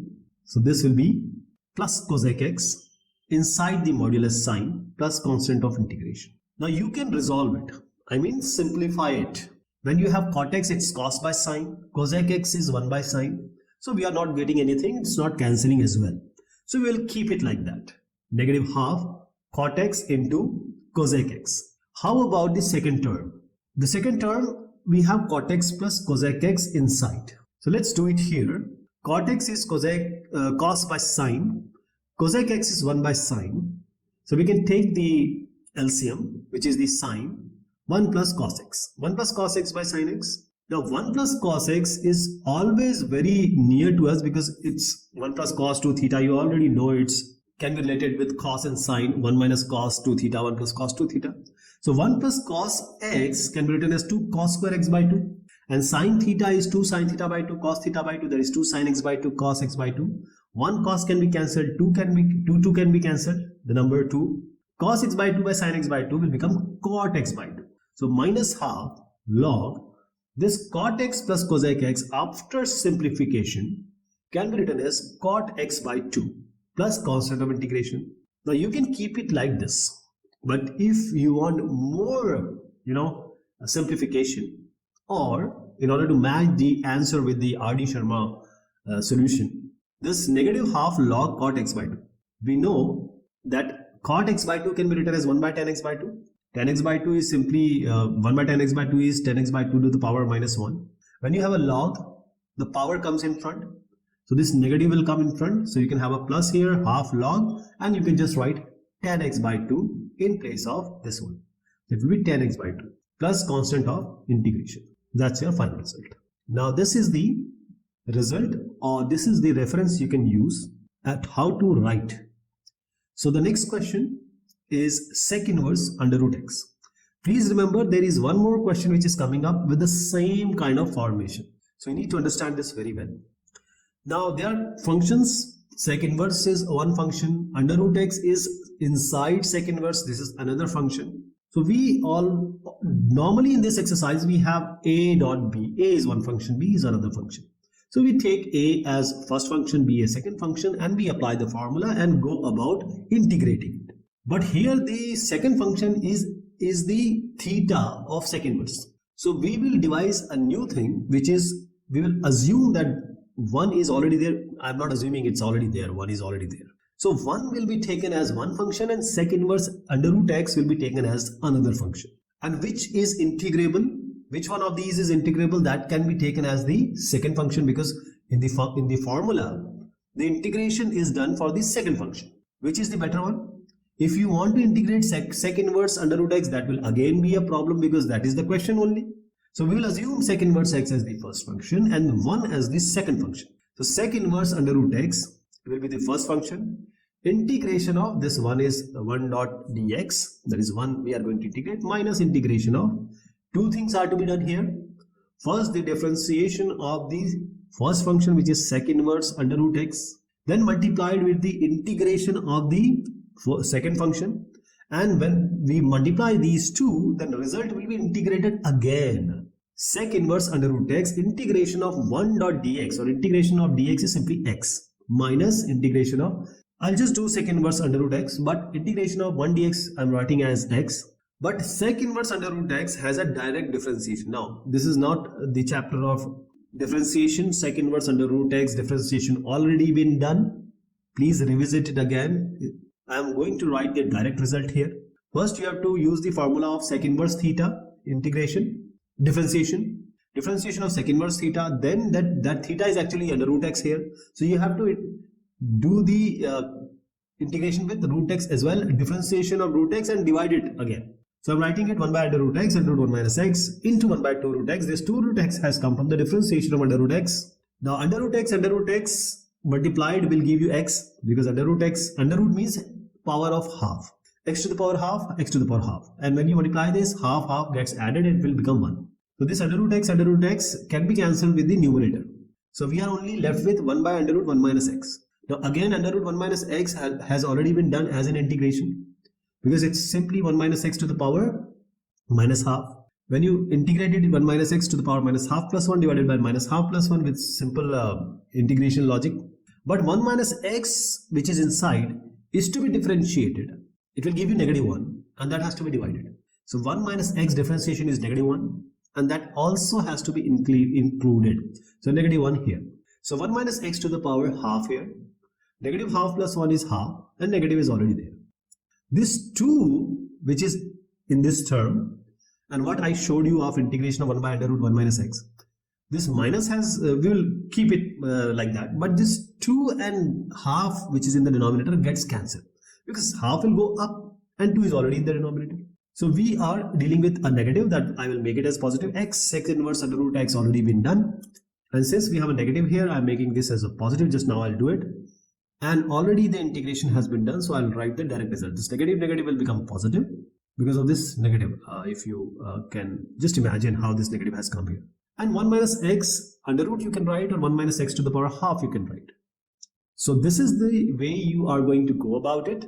It's a very good question, and this is a very simple solution, so that you can have a reference here. So please keep remembering the negative positive signs. So as I was mentioning you, that sine inverse under root x, it's almost similar to sec inverse under root x. So we will be tempted again to solve this in the same way which we have just did, but you will be surprised to know this question will be done in a different way. How? We have a sine inverse under root x, and we know when we differentiate under root x, it will be 1 by 2 under root x. So we will introduce this under root x in the denominator, and when we have under root x in the denominator, we have to have a root x in the numerator, because we have introduced it. We cannot have anything without cancellation. And we will put root x as t. when we take this t equals to root x, dt by dx will be what? 1 by twice of under root x. So this dx by under root x will form 2 dt. So we have dx by under root x. Now if we integrate this with respect to dx, dx by under root x has already been showed just now. That can be kept as 2 dt. So now after taking t equals to under root x, this integration of introduction of under root x by under root x has become t, because root x is t, sine inverse root x is t, so sine inverse t, and dx by under root x has become now what? It's just 2 dt. So I'm bringing this 2 in front of integration and keeping dt. Now from here this question will start. Until now we have just done some simplification, but actual integration according to this exercise is t sine inverse t. Now this sine t into sine inverse t, we will take one function as the first function, the other one is the second function. But we have to see the integrability also. That's why we have to take sine inverse t as first function and t as the second function. So this sine inverse t will be the first function, then the integration of t dt minus integration of differentiation d by dt of what? Sine inverse t. This is the first function, and the integration of the t dt. And when we multiply these two, again an integration will be performed. Sine inverse t remains like that. Integration of t dt is simply t square by 2, you already know that, minus integration of what will be the differentiation of sine inverse t? 1 by under root 1 minus t square. That is a standard result, you already know that. t dt already done, t square by 2, and then we have a dt here. Now we have to integrate this one, the second part. First one is already done. The answer has already come for the first. We'll replace t later in the later discussion just now. But we will concentrate on the second part, which is integration of 1 by under root 1 minus t square into t square by 2. 2 is already there with us. If you remember this 2, this has to be multiplied. 2 was already there. So when you multiply these 2, the denominator 2 will be cancelled. So you can just cancel this 2 and this 2 and this 2. Alright. So we have actually gotten rid of this 2. So we will integrate the second part now. Integration of t square divided by 1 minus t square. That's what we have to do. So we will try to have a 1 minus t square in the numerator. So when we take this 1 minus t square, so we have to have a negative outside because it was just t square in the numerator. So we have to include a negative one also. So when we multiply this 1 minus t square minus 1 with a negative, we will have this t square. Now we will separate them out. Negative we will deal later. So let me just multiply here and make it as a positive only. Okay. So I'm making it positive just because if I forgot to keep this negative, then that answer will be wrong. So I've multiplied it and kept this as positive. Now I'm separating these two out, 1 minus t square by under root 1 minus t square and negative 1 by under root 1 minus t square. Now this integration of 1 minus t square by under root 1 minus t square is quite simple. If you take 1 minus t square as some say p, it will be simply p by under root p, and anything with p by under root p, you can just use that half, 1 by half or power half. That is 1 minus t square by half. This will go, when it goes up, it will be 1 minus t square by minus to the power minus half. 1 minus half will be half only. So ultimately you are integrating under root 1 minus t square. So actually the first term here, you are integrating under root 1 minus t square. So this 1 minus t square is simply under root a square minus x square. And the second term is minus integration of 1 by under root 1 minus t square. And both of them have the direct result. 1 by under root 1 minus t square is sine inverse t. That is a final result, means the standard result. And under root a square minus x square, which is actually emulating or similar to under root 1 minus t square, direct result can be written. So this will be, the first term is, which we already done. I'm writing t square into sine inverse t. Now I'm writing the result of under root 1 minus t square, which is actually similar to under root a square minus x square. It will be t by 2 under root 1 minus t square minus half sine inverse t, and the last will be integration of 1 minus integration of 1 by under root 1 minus t square, which is direct result, which is sine inverse t. So minus sine inverse t, and this will be plus. There is a slight change I'm doing it. Please be aware of the negative and positive sign and the constants. Okay, this can be a final result, but since we have sine inverse t in this half and negative 1, we can just combine these two. Half minus 1 is negative half only. So t square sine inverse t plus t by 2 under root 1 minus t square, and this will become negative half sine inverse t plus constant of integration. And only one thing is remaining. We have to replace now t by under root x, which was initially taken. So it will be x sine inverse under root x plus under root x by 2 under root 1 minus x minus half sine inverse under root x plus constant of integration. And if you want, you can resolve it again. How you can resolve it? Because we have a sine inverse x in two terms. So you can combine these two terms, the first term and the third term. So if you take this sine inverse under root x common, this sine inverse under root x common, x minus half will come. So x minus half will give you what? 2x minus 1 by 2. So 2x minus 1 by 2 sine inverse under root x. And you can multiply this under root x into under root 1 minus x. It's simply under root x into 1 minus x. That will give you x minus x square inside a root by 2 plus c. So that's your final result. So this was a very good question and it needed a lot of effort, and all the concept we have learned is applied here or learned here. So you can solve it like this. Okay. So the x tan inverse x, this question, when you can differentiate tan square x or integrate tan square x, that will decide which one has to be taken as the first function or the second function. So I'm writing this as x and tan square x as sec square x minus 1, because we know that sec square x has a direct integration. And when you have this sec square x minus 1, you can separate them out. It can be written as x sec square x minus x. When you integrate these two, take this dx along. Integration of x dx is quite subtle and easier, x square by 2, and we are just keeping it in our temporary storage, so we'll just get it back whenever we require it. So we are going to integrate this x into sec square x dx, which is our main priority right now. We will imagine which can be integrated, and that will decide which will be taken as the first function. So we'll take first x as the first function, sec square x as the second function. So x integration of sec square x dx minus integration of d by dx of x integration of sec square x dx. This is I'm directly applying the formula which we have discussed earlier. X square by 2 is already there. We'll just add it in the final solution. So integration of sec square is tan x. So x tan x you got. Differentiation of x is 1 and integration of sec square is again tan x. So x tan x minus integration of tan x. So we have x tan x, and what is the integration of tan x now? Integration of tan x is direct result log modulus of sec x. And already the temporary storage has x square by 2, so I'm adding it now, negative x square by 2. So there will be certain constant of integration from all the terms. We will combine them in a single constant of integration. So this is your final answer. X tan x minus log modulus sec x minus x square by 2 plus constant of integration. And this is the result which is in front of you. You are doing it by yourself. Just follow this scheme. Don't forget by writing. Now this question is exactly similar to the previous question we have just done. So this question is equivalent to x tan square x. So if we resolve this question, it will finally comes down to x tan square x only. Now we have sec 2x minus 1 and sec 2x plus 1 as numerator and denominator.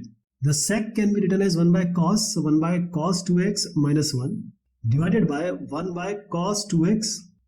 This is plus 1. Now just take the LCM. You will find 1 minus cos 2x divided by cos 2x in the numerator. So let me write it, 1 minus cos 2x divided by cos 2x.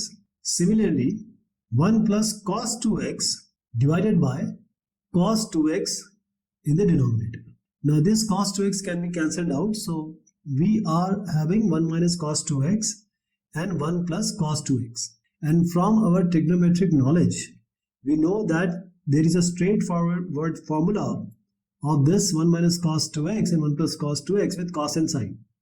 So 1 minus cos 2x is 2 sine square 2x by 2, that is 2 sine square x. And 1 plus cos 2x is 2 cos square x. 2 gets cancelled, you will get tan square x. So finally this sec 2x minus 1 by sec 2x plus 1 has become tan square x. X was already there, so let's write this as integration of x tan square x dx. So how to do this? Exactly in a similar way. we have done integration of x into tan square x. So the same question can be presented in a different way.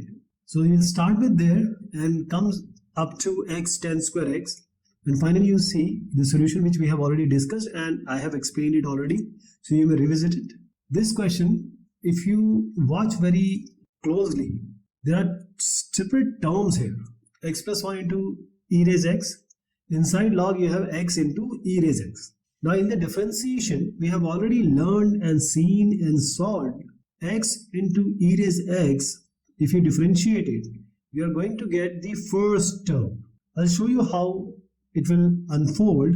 If you take t equals to x into e raise x, this dt by dx will be equal to what?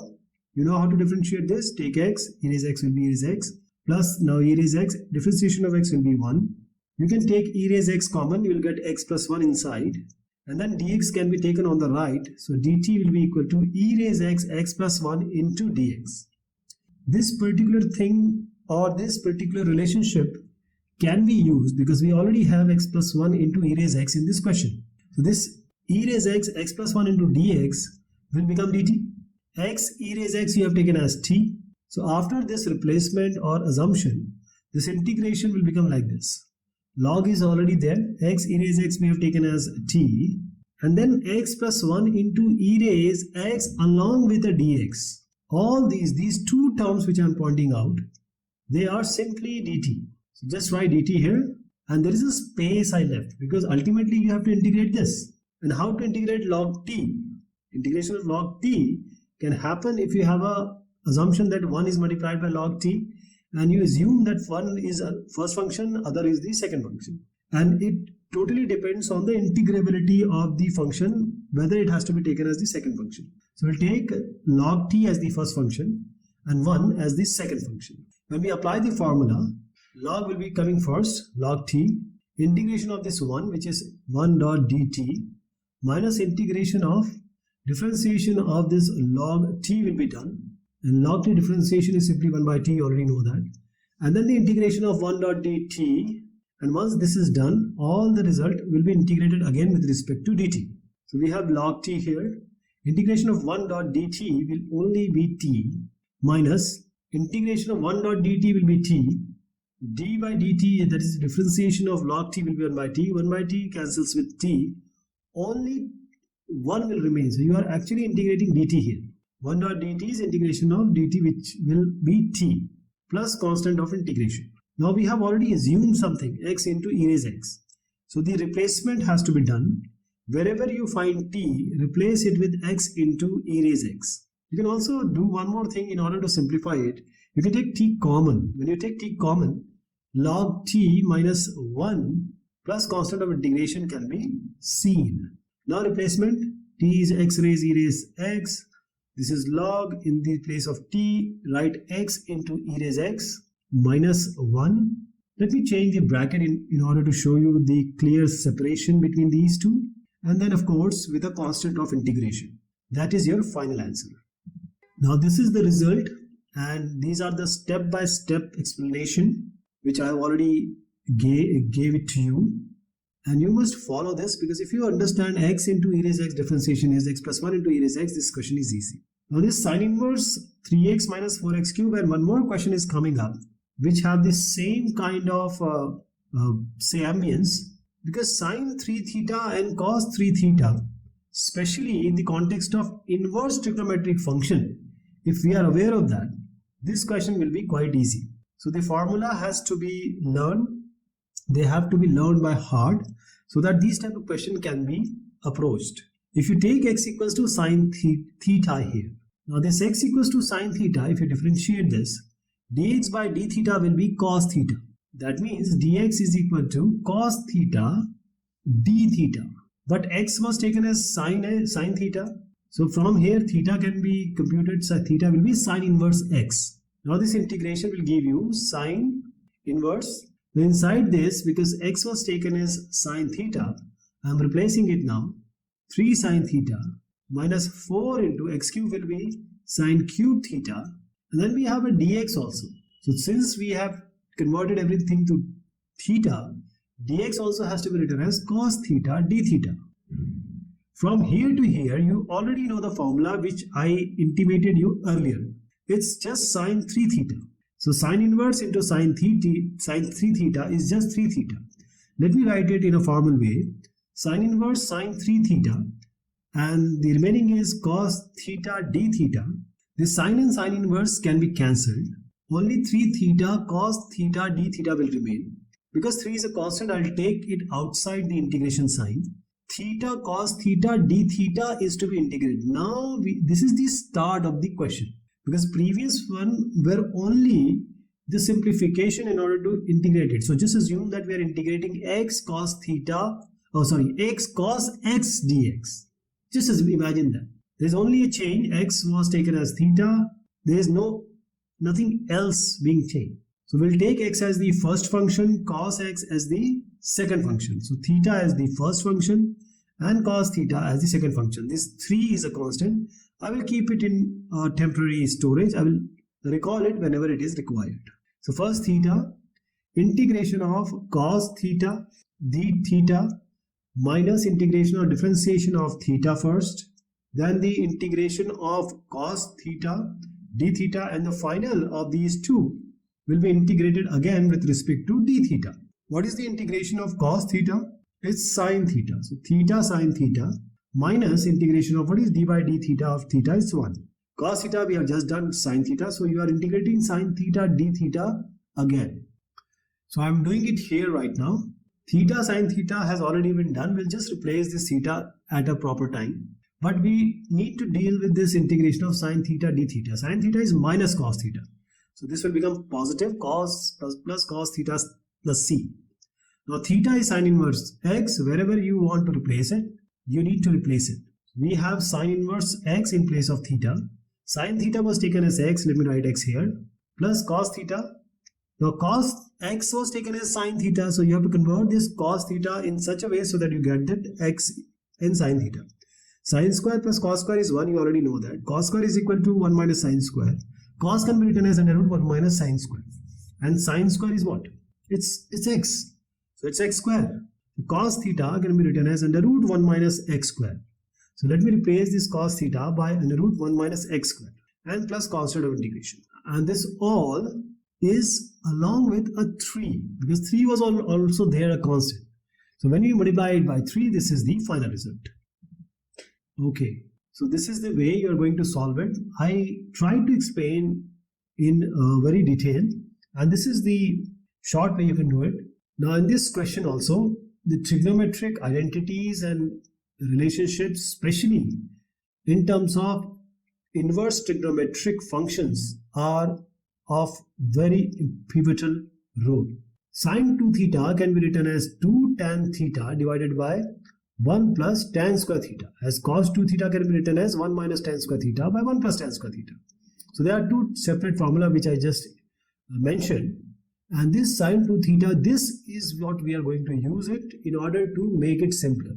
If you take x equals to tan theta with reference to what I just intimated you, x equals to tan theta, it will become this integration will become sine inverse 2 tan theta divided by 1 plus tan square theta. Remember, we have just assumed x as tan theta. So it will be sine inverse. Now this can be directly written as sine 2 theta. Sine and sine inverse can be cancelled. You will get 2 theta. But what is theta? From here, since x equals to tan theta, theta can be written as tan inverse x. We'll see whether we require it or not. But still, we need to show the examiner that x equals to tan theta, theta equals to tan inverse x, dx by d theta will be what? Tan sec square x. So dx can be written as sec square theta d theta. So the integration has to be done for this 2 theta. There is dx also. What to do with this dx? Dx can be replaced by sec square theta d theta. So I am writing in place of dx sec square theta d theta. Now integration will be done. Now 2 is a constant. We'll take it outside the integration sign. We'll keep it somewhere and we will recall it at the proper time.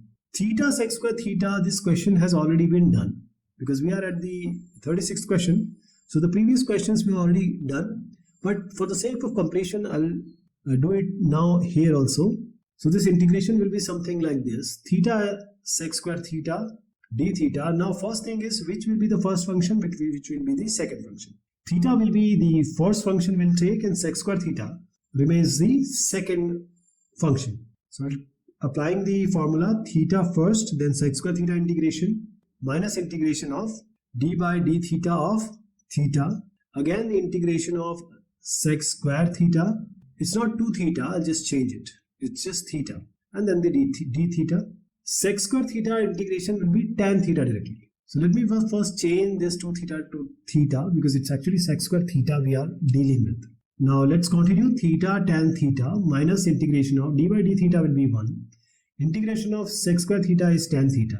So integration of tan theta has to be performed. And we already know the result. Integration of tan theta d theta has a direct result. So the first term is theta tan theta without any change. Integration of tan theta will be log modulus of sec theta plus constant of integration. Now the replacement has to be done because theta is being introduced by ourselves. We have introduced it. So it's our duty to replace it for the final answer. Now theta is tan inverse x. In place of theta, write tan inverse x. Tan theta was taken as x, so write x here, x tan inverse x, minus log. Now sec theta, because x was taken as tan theta, you have to have a relationship, and we have a relationship between sec and tan. What is the relationship? Sec square theta is equal to 1 plus tan square theta. So sec will be given as 1 plus tan square theta under root. So in place of sec theta, we'll write under root 1 plus tan square theta. And since tan theta was taken as x, so it will be simply under root 1 plus x square. So 1 plus x square I am writing here, modulus and then a constant of integration. But still we have one more thing, which is the 2. The 2 was taken as temporary storage. So now I'm multiplying everything by 2. 2 into constant of integration will be again a constant of integration. So 2x tan inverse x. You can simplify it also. Minus 2 log under root 1 plus x square. So I'm showing it to you here. Negative 2 is there, so 2 I'm writing. Log is there. Now this under root 1 plus x square is simply 1 plus x square to the power half. This half will come in front because log a to the power b comes in front, is b log a. Now then when half comes, 2 gets cancelled. So you are left with minus log in the modulus 1 plus x square. So 2 gets cancelled actually, plus constant of integration. And this is your final result. That's your final answer. Now how we are going to go about it? I explained you how to approach this and how to get the solution. So now again the trigonometric identities and trigonometric relationships will be employed here.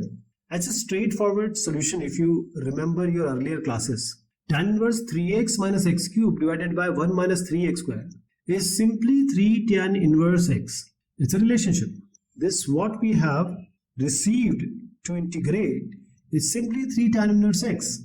So we are integrating 3 tan inverse x. This 3 can be taken outside the integration sign, and then we can just integrate the tan inverse x. And tan inverse x cannot be integrated by itself, so you have to have a 1 multiplied by 1, and then we'll take 1 as one function, tan inverse x as the another function. If we take the tan inverse x as the second function, we will again be in trouble because we have to integrate that thing. So tan inverse x will be taken as the first function, integration of 1 dx, then d by dx of tan inverse x, and the integration of 1 dx. These both will be multiplied and the result will be integrated again in terms of or with respect to dx. Integration of 1 dx is simply x. So x tan inverse x, this is done. First term we have already got. The second term, d by dx of tan inverse x is 1 by 1 plus x square. Integration of 1 dx will be x only, and then we have a dx here. So x tan inverse x, let's write it here, x tan inverse x. This x by 1 plus x square will be integrated separately. I'm integrating it separately in order to just show you how it will be done. Then we'll write the answer here. Let's take t equals to 1 plus x square. When we take t equals to 1 plus x square, dt by dx will be equal to 2x. X dx, so this x will go up. So dt by 2 will be equal to x dx actually. So the numerator, we can write it as dt by 2. So I'm doing it here. X dx, we are writing dt by 2, so half comes in front. 1 plus x square was taken as t. It's just log t. Log modulus of t with half in front. And t will have to be placed as 1 plus x square. So final result which we got is half log modulus inside modulus t, which is 1 plus x square. So I'm writing it here now. Half log modulus of 1 plus x square. Now the constant of integration from every term can be combined in one constant of integration. But there is a 3 also, initially I told you. So just multiply 3 here, everywhere. 3 into constant of integration will be constant of integration. That's your final answer. This is how this question will be done. This question is good, but until you know that 3 tan inverse x is actually tan inverse 3x minus x cubed by 1 minus x square. If it is known to you, this question will be pretty easy to solve. X square sine inverse x dx. If you can find out first function and second function, this question again will be easy, because if you take sine inverse x as the second function, we will get stuck. So first function will be sine inverse x and the second function will be x square. So this sine inverse x will be the first function. Then the integration of what? X square minus integration of differentiation of sine inverse x d by dx of sine inverse x will be done. Then the integration of x square will be done, and then the result will be integrated again with respect to dx. So sine inverse x it is, x square integration is x cubed by 3. So x cubed by 3 is sine inverse x minus integration d by dx of sine inverse x is what? 1 by under root 1 minus x square. This x square already done, x cubed by 3 you can write, and this has to be integrated again. So the first term has already been received. We have a 3 in both the terms. So we are integrating x cubed divided by under root 1 minus x square. 1 minus x square can be taken as t. dt by dx will give you negative 2x. That means negative dt by 2 will be x dx. Because we need x cube or x cube as x square into x. You can write this x cube as x square into x, then with a dx. So this x dx has become negative dt by 2. So minus, you can take it outside, half minus dt by 2, dt here, negative half outside. X square can be taken from here. X square will be 1 minus t. So let me write 1 minus t here for this one. And then we have under root 1 minus x square, which is essentially under root t only. So minus half is there and 1 minus t by under root t is there. Minus half we can deal later. Let us put it in some temporary storage and deal with 1 minus t by under root t. Let's separate them out. 1 by under root t as a separate term with a dt, minus t by under root t as a separate term with a dt. So 1 by under root t is what? T to the power minus half, it goes up. And when we integrate, it will be simply x to the power n integration. So when you integrate it, it will be t raised minus half plus 1 divided by negative half plus 1. This will be t raised half by half. This 2 will go up. It will be twice under root t. You already know that. I'm writing it here, 2 under root t of the first term. Then dealing with t by under root t again. The best way is to multiply numerator denominator by root t. Alright. So you'll get a root t, and you know what is the integration of root t. Or you can do like this, t raised 1, t raised half in the denominator, t raised half goes up, 1 minus half is half. T raised half, which is under root t, it will be t raised half plus 1 divided by half plus 1. So t raised 3 by 2 divided by 3 by 2, it goes up, it will be 2 by 3. So 2 by 3, t raised 3 by 2. Now we have a negative half here. Let's multiply this negative half with the negative 1 by 3, because ultimately we are dealing with the integration of x cubed by under root 1 minus x square. So minus half and minus 1 by 3, just assume that I have already multiplied it. Minus minus will become plus. It will be 1 by 6 actually. And this 1 by 6 will be multiplied here. So I'm multiplying it here also, 1 by 6. So this will be 1 by 3. So root t by 3 here. This will be 2 3s are 6, so 9. So minus t raised 3 by 2 divided by 9. So ultimately we got root t by 3 minus t raised 3 by 2 by 9. Now the time of replacement has come.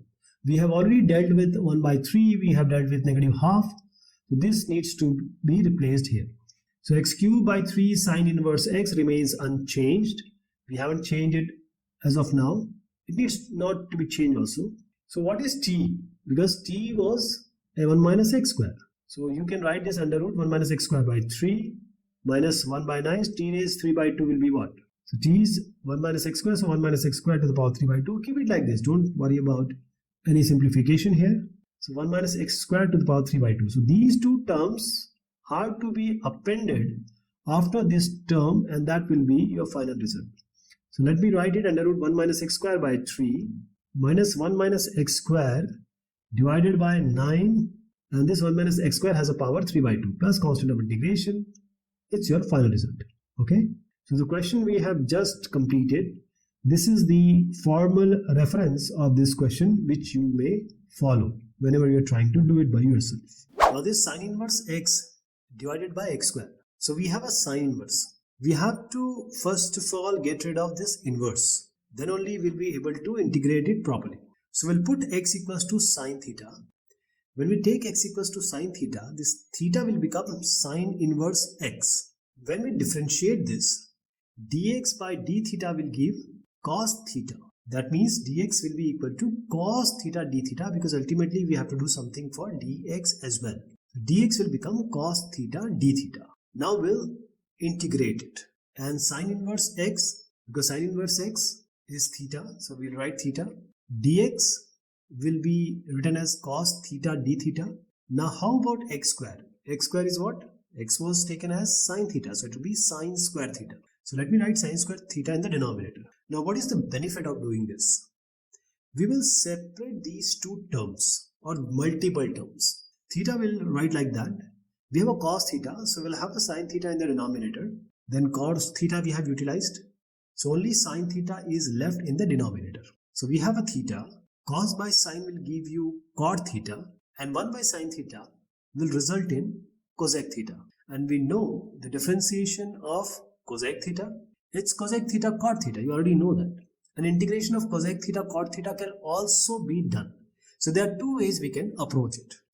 So now comes the decision of taking which one the first one and which one the second one. So we'll take the theta as the first function and cosec theta cot theta combined as the second function. That means this all as the second function and theta of course the first function. So I'm applying the formula now. Theta first function integration of cosec theta and cot theta minus integration of d by d theta of what? Theta. And again the integration of cosec theta and cot theta. And all of this, which is on the right you see, will be integrated again. Now theta, what is the integration of cosec theta cot theta? It will be negative cosec theta minus integration of d by d theta of theta will be 1. Again, integration of cosec theta cot theta is negative cosec theta, so I'll make it as a positive now. So cosec theta cot theta remains inside and integration will form cosec theta. Now we know the integration of cosec theta as well. So the final step will be something like this, minus theta cosec theta, and the integration of cosec theta, as I just suggested, it has a direct result. What is the direct result? It's log base e, you can write it as ln, and modulus cosec theta minus cot theta, and then with the constant of integration. I told you the final step of theta, but we still need to convert it into in the terms of x. Let us first resolve it. Theta cosec theta can be written as 1 by sine theta plus ln. Cosec theta minus cot theta can be written like this. Cosec theta is 1 by sine theta minus cot theta will be cos theta by sine theta, and this will be 1 minus cos theta by sine theta. Since sine theta was taken as x, cos theta has to be converted in terms of sine theta. So you can write cos theta as under root 1 minus sine square theta, and in the denominator you have sine theta. So let me write it here in full terms. 1 minus under root 1 minus sine square theta divided by sine theta with a modulus and constant of integration. So let's replace now the theta with the term of x. Theta is what? It's sine inverse x already mentioned. So theta will be written as sine inverse x. In the denominator it is sine theta, which can be written as x plus the ln log base e modulus 1 minus under root 1 minus sine square theta. What is sine square theta? It's x square, and divided by sine theta. What is sine theta? It's x. So let's write x here plus constant of integration, and this result is your final result. So this is how you are going to go about it. Solve it the way I presented it to you and explain all through, and this is the reference for those who want to solve by themselves. Now in this question, tan inverse x differentiation will give you 1 by 1 plus x square. So that kind of thing will be in your mind while solving this question. X square is already there in the numerator, so we need to get rid of this x square first. How to do that? We have a 1 plus x square. We have a x square in the numerator. So we can write x square as x square plus 1 minus 1. Why? Because 1 plus x square is in the denominator. So let's write x square plus 1 minus 1. In the denominator is 1 plus x square. And tan inverse x, you can write it as separately. And you have a dx here. So integration of this. So let me resolve it first. So it will be x square plus 1 divided by 1 plus x square minus 1 by 1 plus x square. And please remember, tan inverse x is multiplied to both of these terms. So let me write tan inverse x here with a dx integration. Now this goes 1, this will become 1 because it gets cancelled. Tan inverse x will be multiplied. So first term will be tan inverse x dx, and the second term will be minus integration of tan inverse x divided by 1 plus x square, which actually we intended, we wanted. Initially I told you tan inverse x differentiation is directly 1 plus x square, which we will employ or use just now. For tan inverse x, we have to apply the same scheme which this exercise wants us to do. We cannot integrate tan inverse x directly, so we need to have another function. What can be the another function? Call it as because I'm calling it as a and b, so that we can just integrate a and then we'll follow the scheme. We ought to have a 1 along with the tan inverse x, so that we have two functions, because integration is possible with two functions, and then we can apply the formula we have learned earlier. We'll call tan inverse x as first function and the 1 as the second function. So tan inverse x integration of 1 dx minus integration of d by dx of tan inverse x, and then again the integration of 1 dx, and then final will be the integration with respect to dx.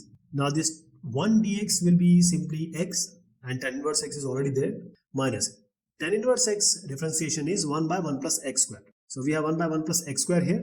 Integration of 1 is x only. So we are integrating x by 1 plus x square. So for a, which I just designated a as integration of tan inverse x, x tan inverse x is already being the first term, which is a clear term which you can write. Now integration of x by 1 plus x square, it's quite simple because 1 plus x square can be taken as t. When you take this as t, dt by dx will be equal to 2x. So dt by 2 will be equal to x dx. So this x dx can be written as dt by 2. So this is dt half, you can bring outside. So dt by t half log modulus of t plus constant of integration. See, constant of integration will come everywhere. You can just combine them in a simple one constant of integration. So now replace t by 1 plus x square. Half log 1 plus x square is there. Negative is already there. So I'm now writing the final term. Minus half log 1 plus x square.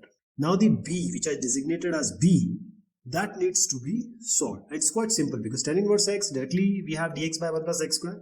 So I'm showing it to you here now. Take t equals to 1 plus x square. Since we have already taken t, let's take it as p. It's just same as what we have done. So p equals to tan inverse x, dp by dx will be 1 by 1 plus x square. So dp will be equal to dx by 1 plus x square. So this integration will become something like this. We have taken tan inverse p, I'm writing p, and dx divided by 1 plus x square can be written as dp. So you just have to integrate p dp, that is x dx, so it will be x square by 2 p square by 2 plus a constant of integration. But what was p? P was taken as tan inverse x. There is a negative in front, so I'm writing negative, and p square by 2 p was tan inverse x, so tan inverse x whole square divided by 2. All of the constant of integration we combine and then just call it as a constant of integration plus c.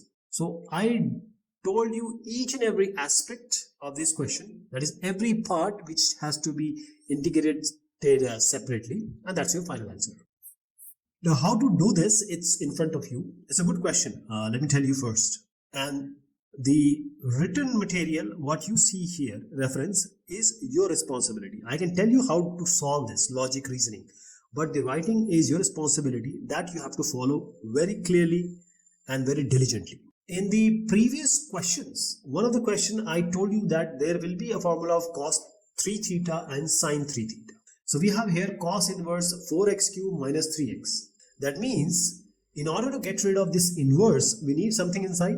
So it's directly, because I know this, and some of you also might be aware that this is simply a formula of cos 3 theta, because if you place x equals to cos theta, that means theta equals to cos inverse x will become, when you differentiate this, dx by d theta will give you minus sin theta. That means dx will be equal to negative sin theta d theta. Now let me revisit here. Cos inverse is already there. Now 4x cube, that is cos cube theta minus 3 cos theta. Now 4 cos cube theta minus 3 cos theta is the direct result of which gives you cos 3 theta. So cos inverse cos theta eventually we got. You can cancel this cos and cos inverse. You'll get 3 theta here. Ultimately, what you are integrating, because cos inverse 4x cube minus 3x we have gotten as 3 theta. So let me write 3 theta here, but you have to do something for dx as well, and we have already in preparation done that, minus sine theta d theta in place of dx. So write minus sine theta d theta here. Now this negative and the constants, they may create certain problems, so my advice is for you is always to keep them away from you as much as possible. That's what I'm doing here. Negative 3 I'm taking outside and theta sine theta inside. So this is actually the beginning of this question, because all other things were just resolving and getting to a point where we can actually use the formula which this exercise or this question needs. Negative 3 we'll use in a short while. Now you tell me which has to be taken as the first function and which one has to be taken as the second function. Of course, you got it right. It's theta as the first function and sine theta as the second function. Now let's apply the formula now. So we have a theta here, integration of sine theta d theta minus a differentiation of theta, and then integration of sine theta d theta. Then inside this, all done, it will be integrated again with respect to d theta. So sine theta is minus cos theta integration. So we are writing this. Again, sine theta will be minus cos theta. So I'm making negative as positive. D theta by theta will only be 1. So we have to integrate what? It's cos theta. And you already know the integration of cos theta. So negative theta cos theta, integration of cos theta will be sine theta. And plus a constant of integration. So this is in terms of theta. And this theta was introduced by us. So we need to get rid of it. And negative 3 is already there. So let's multiply negative 3 to all of these terms. So you'll get a 3 theta cos theta, negative 3 sine theta, and negative 3 multiplied by c, or whatever constant is multiplied by c, it will always be c, because we don't know it. It's just a constant of integration. Now the replacement has to be done. We already know x, which is cos theta. We already know theta, which is cos inverse x. So cos inverse x is theta. Wherever theta is there, we'll replace cos inverse x. Wherever we have a cos theta, we'll replace it by x. So 3x cos inverse x minus 3. But we don't have sine theta. So we have to use a formula. Sine square plus cos square equals to 1. Sine will give you under root 1 minus cos square. And this under root 1 minus cos square is 1 minus x square. So under root 1 minus x square plus a constant of integration. So this is your final result. Now I always try to show you the reference, because there are certain things which some people might not understand, they might not get. So there is always a reference in front of you, so that you can, whenever you're solving, you can just follow this. And main thing is the formula of 4x cube minus 3x, which comes down to your cos 3 theta. Now this question and the upcoming question, they have the same ambience or same way of approach. What does it mean? We need to get rid of cos inverse anyhow. If it were have been sine inverse, we need to get something cancelled. So we need some cos terms which can replace 1 minus x square by 1 plus x square, because we need to cancel this cos inverse, and that can only be cancelled with cos. So what will be the replacement?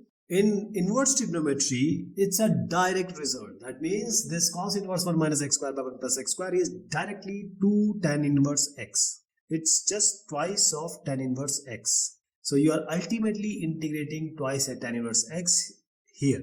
And you are quite aware of integrating tan inverse x, because we have integrated it, I think, 6 to 7 times. So 2 integration of tan inverse x, which we are doing here, because cos inverse 1 minus x square by 1 plus x square.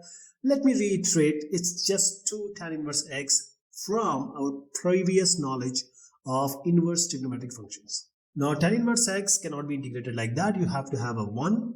So the first term will be tan inverse x will be taken as the first term, and one can be taken as the second term. So tan inverse x, then integration of 1 dx minus integration of d by dx of what? Tan inverse x, and then the integration of 1 dx, and this whole will be integrated again. So we have a tan inverse x. Please watch carefully, because there are certain questions which will be where we will be integrating integration of tan inverse x. So d by dx of tan inverse x is x by 1 by x, 1 plus x square, integration of 1 dx will be x. And we have already done this x by 1 plus x square in just one-to-one previous question. Okay, so I'll just write the direct answer here. 2x tan inverse x is already done. I don't want to waste your time. You already know x by 1 plus x square. So let me write the direct result. It is ln 1 plus x square in the modulus. So if you still have some trouble, then you can follow this key. This is the way you are going to write it. Please remember it. Tan inverse x will be coming again and again, now and then. Now integration of tan inverse x, as I said, you already know that. Oh, I already know that. You will just say that because there are so many questions we have completed and done this integration of tan inverse x repeatedly. This tan inverse 2x by 1 minus x square is nothing but it's just tan inverse x. To your surprise, it's just 2 a tan inverse x. In the previous question we had just seen cos inverse 1 minus x square by 1 plus x square, it's 2 tan inverse x. Similarly, tan inverse x 2x by 1 minus x square is 2 tan inverse x. So I hope that you will not waste your time, and without wasting your time, let's show you the reference which you can just follow. This question has already been done, and this is the proper reference to this question if you know that it's just 2 tan inverse x. Now x plus 1 into log x. Now the main condition is how we will decide which will be the first function and second function. Integration of log x will be difficult. So in view of that, we will decide which one we will take as the first function and the other function. Integration of log x will be a problem for us. That's why we'll take log x as the first function, x plus 1 as the second function. I am applying the formula now.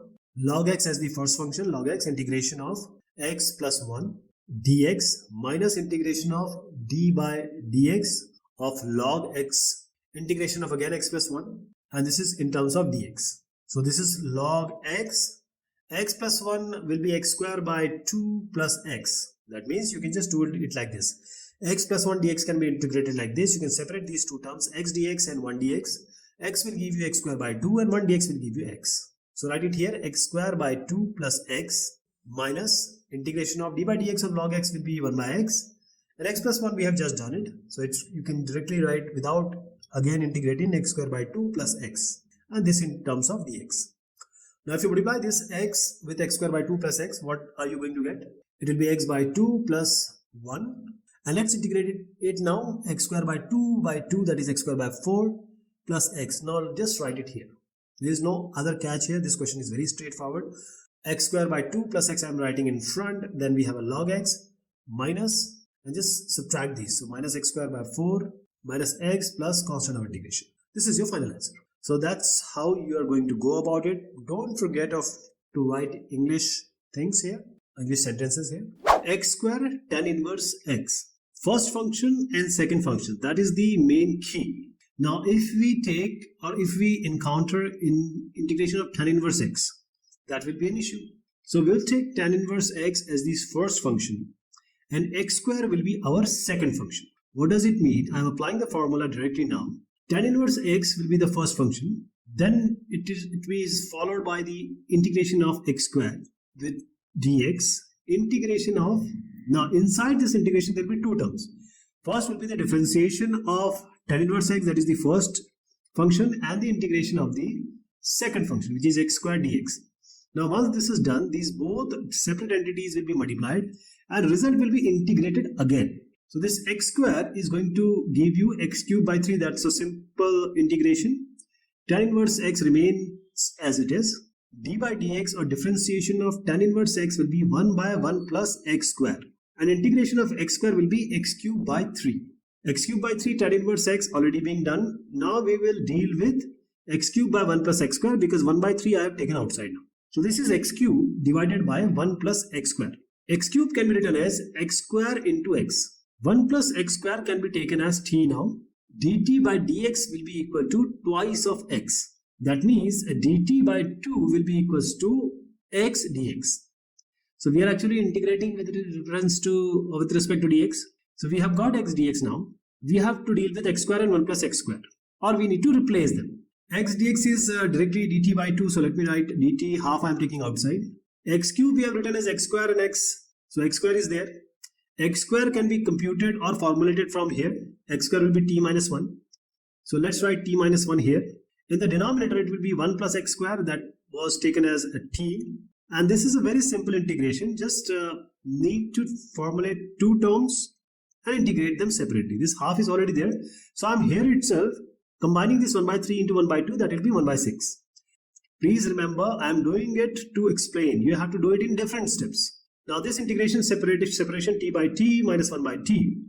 T minus t divided by t is t by t and dt by t. So this t by t, that is 1, integration of dt will be t. dt by t will be log modulus of t plus constant of integration. Now the replacement has to be done because t was introduced by s. It's our responsibility to get rid of it.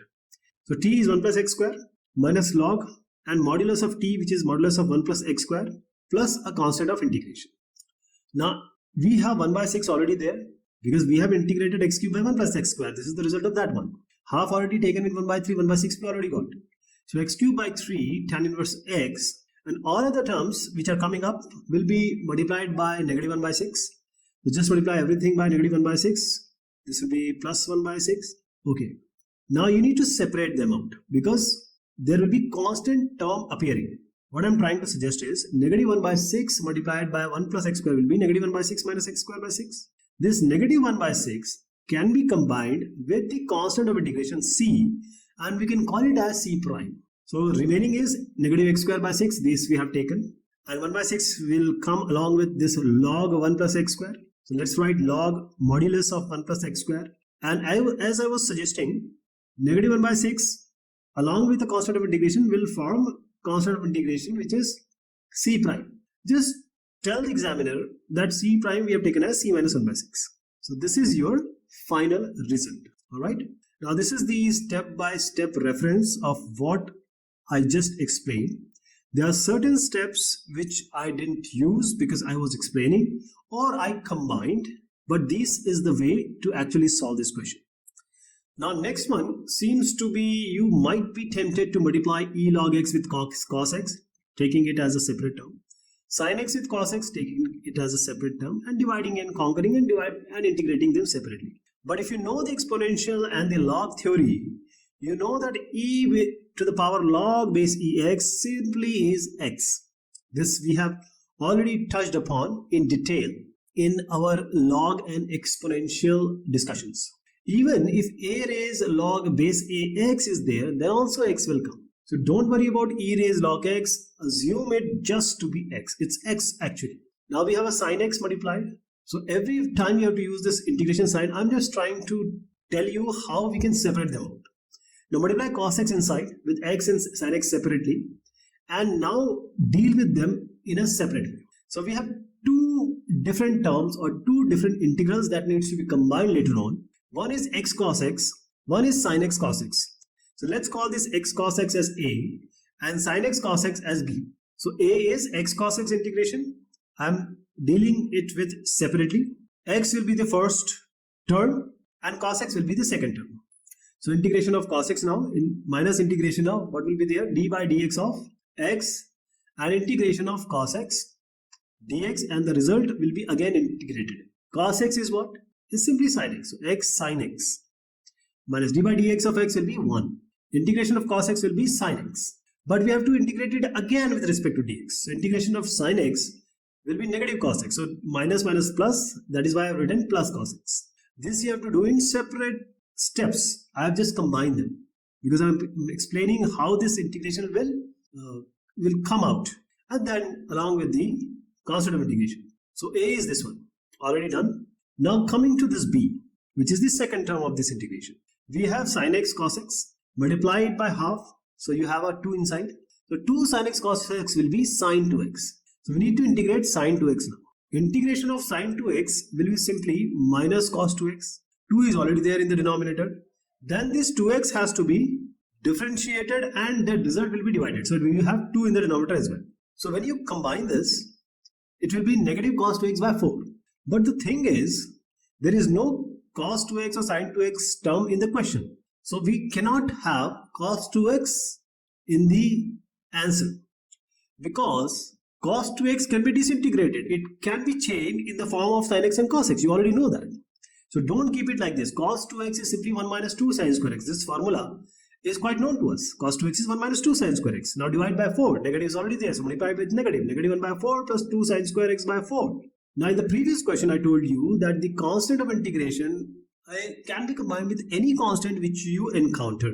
Negative 1 by 4 when it combines with a c which came from a, call it as c prime. So now final thing is a plus b. I regarded one as A, second as B. Now let's combine them or add them. So x sin x plus cos x. Now sin square x by 2. So let's write sin square x by 2.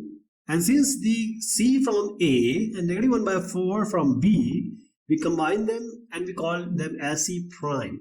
So this is c minus 1 by 4. This is your final result. Now how to do this? So this is a way you are going to adopt in order to do this progressively in the terms we have just discussed. Next one is x tan inverse x divided by 1 plus x squared to the power 3 by 2. Now mostly in the inverse integration, we try to get rid of this tan inverse. So in order to get rid of tan inverse, we can have x as tan theta. That's very straightforward. So when you take x equals to tan theta, dx by d theta will be what? Sec square theta. That means dx will be equal to sec square theta d theta. And from x equals to tan theta, theta will be equal to tan inverse x. Now we did it because we need some replacement in the later on discussions or final answer. Now let's come to the integration now. Now x was taken as tan theta, write tan theta here. Tan inverse x, that is tan inverse of tan theta. Now this will give you theta. So it will be theta tan theta. 1 plus x squared to the power 3 by 2. We have to replace dx also. Dx was sec square theta d theta. Then we'll deal with the 1 plus x square to the power 3 by 2. Now 1 plus x square, because x was taken as tan theta, 1 plus tan square theta was what? Sec square theta to the power 3 by 2. Let me tell you and write it 1 plus tan square theta, because 1 plus tan square theta is simply sec square theta. You already know that. Now it is having a power 3 by 2. Now you know a simple relationship that x to the power a to the power b to the power c all will get multiplied. X to the power a into b. So 2 will be multiplied by 3 by 2. So you have a 3. So sec cube theta you will get. So let's write it in the denominator. Now you need to cancel them out. So sec theta will remain in the denominator. So theta tan theta divided by sec theta, that's what we got. Now tan theta is simply sin theta by cos theta. Sec theta is 1 by cos theta. This goes up, cos theta by 1. This cos gets cancelled. You have a sin theta here. Only sin theta remains. So all this comes down to sin theta. So we have integration of theta sin theta. That is equivalent to integration of x sin x that has been done multiple times in the previous discussions. Alright. But we'll do it here because we are dealing with theta here. And then the final replacements. We'll take first as theta, second as sin theta. So we have a theta here.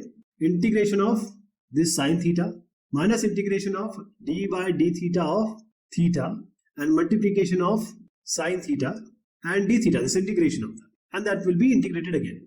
Theta, what is sin theta integration? It is negative cos theta minus d by d theta of theta is only 1. Sin theta integration is again negative cos theta. So let's deal with negative here itself. Let's make it positive. Integration of cos theta is simply sin theta. So write sin theta here plus constant of integration. Now we have arrived at the final answer, but we need to do all the replacements because theta was introduced by us. We need to get rid of it by ourselves. One more thing here is that we are dealing with tan theta and sec theta.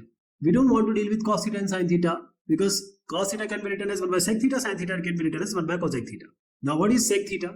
Sec square theta is 1 plus tan square theta. Sec theta will be under root 1 plus tan square theta. Tan theta is already there.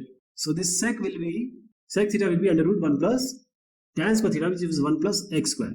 So sec theta can be written as under root 1 plus x square. Now we need to deal with cosec theta also. Now cosec theta has also relationship with cot square theta. Cosec square theta is equal to 1 plus cot square theta. You already know that.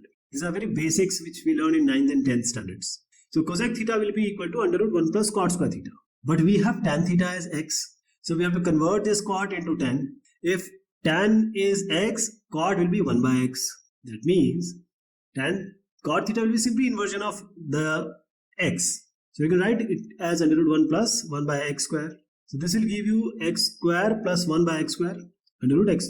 1 plus x square by x square. Actually it's x square plus 1 by x square under root. So you will get under root of 1 plus x square by x. But we are dealing with 1 by cosec theta. So just invert this. So this has to be written as x by under root 1 plus x square. Now whatever I have told you, I am just replacing here. Integration final result will be something like this. Theta will be equal to negative tan inverse x sec theta was under root 1 plus x square.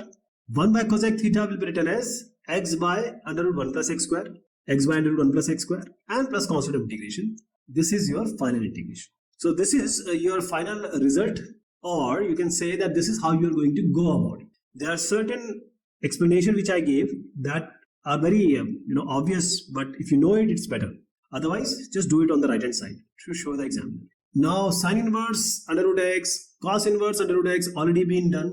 Here we have tan inverse under root x. Please remember, if x tan inverse x will come or x tan x will come, you already know how to do that. Let's multiply numerator denominator by under root x. So when we multiply numerator denominator by under root x, we will take root x as a t. So take t equals to under root x. So dt by dx will be equal to 1 by twice of under root x. That differentiation you already know. That means twice of dt corresponds to or equates to dx by under root x. So when we integrate after multiplying numerator denominator by root x, this dx by under root x will give you twice of dt. Now the replacement will be something like this. Root x was taken as t, tan inverse x was taken as tan inverse, and root x was taken as t. Dx by under root x was twice dt. So I am taking 2 outside, writing dt here. So it will be something like x tan inverse x. That means t tan inverse t is simply equal to x tan inverse x. And I already told you that x tan x and x tan inverse x has already been done in the previous question. You need to visit it. So the final result, let me write it.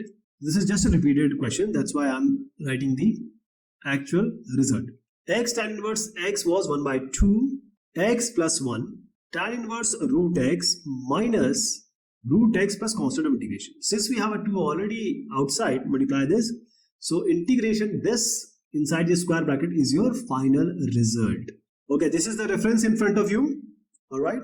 I hope you'll be able to do this by yourself. Any problem, let me just know. You can do it again. In this x cube tan inverse x dx, which will be the first function and which will be the second function, this is the first step we have to decide. We don't want this integration of tan inverse x to come. That's why we'll take this as the first function and x cube as the second function. I'm applying the formula directly.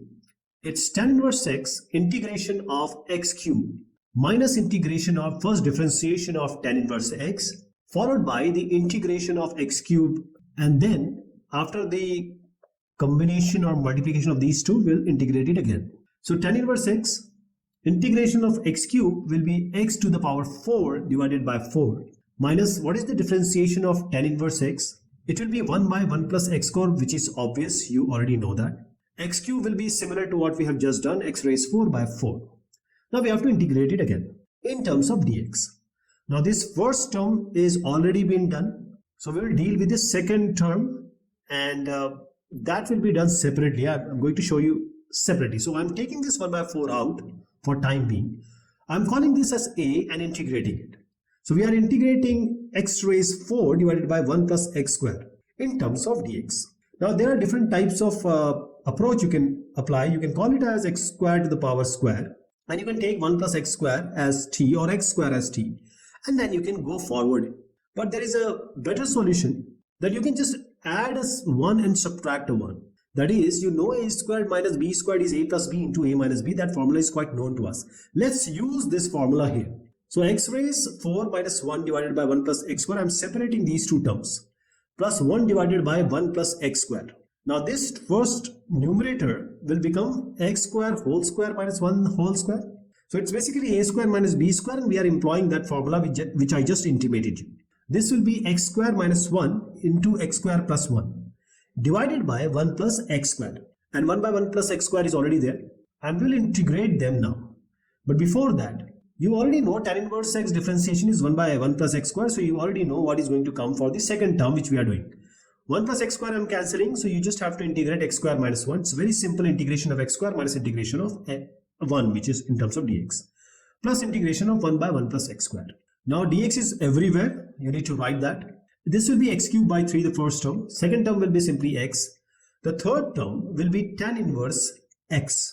Now we have a negative 1 by 4 in front, which I separated earlier. Now we need to multiply all of them with negative 1 by 4 and then combine it with the first term, which is tan inverse x into x raised 4 by 4. So I'm writing it right now. And this term will be actually not subtracted, but actually multiplied by negative 1 by 4. So x cubed by 3 into negative 1 by 4 will be x cubed by 12 in negative. Negative x multiplied by negative 1 by 4 will be x by 4. and negative 1 by 4 into tan inverse x will be negative tan inverse x divided by 4. Now you can combine these two terms. Tan inverse x can be combined or it can be taken out. The inside thing will be x raised 4 minus 1 simply, because you already have this x raised 4 by 4 minus 1 by 4 if you take tan inverse x out. The better way is to take the 4 out, and you can just write x raised 4 minus 1. It's up to you. Now these two terms have been taken care of. Now we are left with this x cubed by 12 plus x by 4. Now I'm taking x by 12 outside. You can take 1 by 12, you can take x by 12, it's up to you. So this will form 1 minus x square, 3x square actually, because this 12 was already taken, but 4 is there in the denominator of the second term. So 1 minus 3x square plus constant of integration. Now you can have a 4 here also. You cannot take this x, you can keep it inside. It's up to you. There are two ways of representing the final result. So this is the final result which you can follow. This reference is given to you, and this is a very straightforward question. And there is one more result which I showed you. This is the another result. X sin x cos 2x dx. Now you need to know one formula which I'm just going to write, and that will be very beneficial in order to make this question very simple. 2 cos A sin B is equivalent to or is equal to sin A plus B minus sin A minus B. Why I did write it? Because you have sin x and cos 2x together here. You don't have a 2, so we have to include a half that I'll show you later. So 2 cos 2x and sin x, I've just swapped the terms cos 2x and sin x. So this will be sin A plus B, that is sin 2x plus 3x. So let's write sin 2x plus x, and then will be sin 2x minus x. First term will be sin 3x. The second term will be sin x. You already have an x here. So now let me write the original question along with the formula which we just used. Sin 3x minus sin x is already there, multiplied by x. Now you already know what to do. Just multiply x with the internal terms. And as I was suggesting, this 2 was by our virtue, we got it. We actually placed it, so we need to have a half outside. That's why we have a half outside. But we will deal it later. We'll keep it in some temporary storage and we'll record it whenever it is required. So now first term will be x sin 3x. The second term will be x sin x. So x sin 3x and x sin x here. We will integrate it using the formula. I'm taking the first term. X will be the first term in x sin 3x. Integration of sin 3x minus integration of d by dx of x. And then again that integration of sin 3x. And all these combined and integrating with dx. This is just for x sin 3x. Now I'm doing it for x sin x, the second term we have. X integration of sin x minus integration of differentiation of x followed by the integration of sin x again. And then the combined result will be integrated again. So the first gave you x. Sin 3x is minus cos 3x. But 3x will be differentiated and 3 will be divided. Minus d by dx of x will be 1. Integration of sin 3x will be again negative cos 3x by 3. So let me write it here so that we can directly write the result. So let me just do it somewhere else. Sin 3x will be negative cos 3x divided by 3. Then this has to be integrated again because it is again having an integration. So negative 1 by 3 if you take outside, cos 3x will be sin 3x. And this sin 3x also have a 3x, so you have to differentiate it and divide by 3. So final will be negative sin 3x by 9. But since we have a negative outside, it will be plus sin 3x by 9. Now this second term, we are dealing them separately and we'll combine them later. X, integration of sin x. What will be sin x? It will be negative cos x. Minus d by dx of x will be 1. Integration of sin x will be negative cos x. Negative cos x will be integrated again. So it will be sin x. So negative sin x will come. So negative x cos x, and since negative is already there, it will form plus sin x. So minus cos x plus sin x, and it is preceded by a negative because we are combining it now. But we have a half also. So let's multiply everything by half. This one also by half. And then we'll combine them. So negative x cos 3x, 3 and 2 will form 6. 3 into 2 is 6. And plus sin 3x, and 9 and 2 will form 18. This is negative x cos x divided by 2, but we have a negative sign preceding, so you have to make it as a positive. I'm changing it here only. So this term will be x cos 3x divided by 2. I have taken care of the sign now. Negative sin x divided by 2 plus constant of integration. This is your final result. So this is the reference for you. The main key of this question is this sign formula. tan inverse x square x into dx. Now if we are getting x tan inverse x, you already know how to do that. If you know x tan x, you already know how to do that because we are on the 51st question and we have done it already. So I'm taking t equals to x square, that will give you dt by dx as 2x. So dt by 2 corresponds to x dx now. You already have a x dx here. So let me just integrate and write the actual terms here with the transformation to t. So x dx will be dt by 2 and tan inverse x square will be tan inverse t. So this integration tan inverse t dt is quite known to you. How to go about it? You have to have a term which is 1. So assume or imagine tan inverse t into 1. So half will deal later. 1 into tan inverse t into dt. So first term will be what? It will be tan inverse t. We don't want integration of tan inverse t to come again and again. So we'll integrate 1 dx, 1 dt, integration of d by dt of tan inverse t, and then the integration of 1 dt again. And final we will integrate it again. So 1 dt will be t only. So t tan inverse t minus d by dt of tan inverse t will be 1 by 1 plus t square.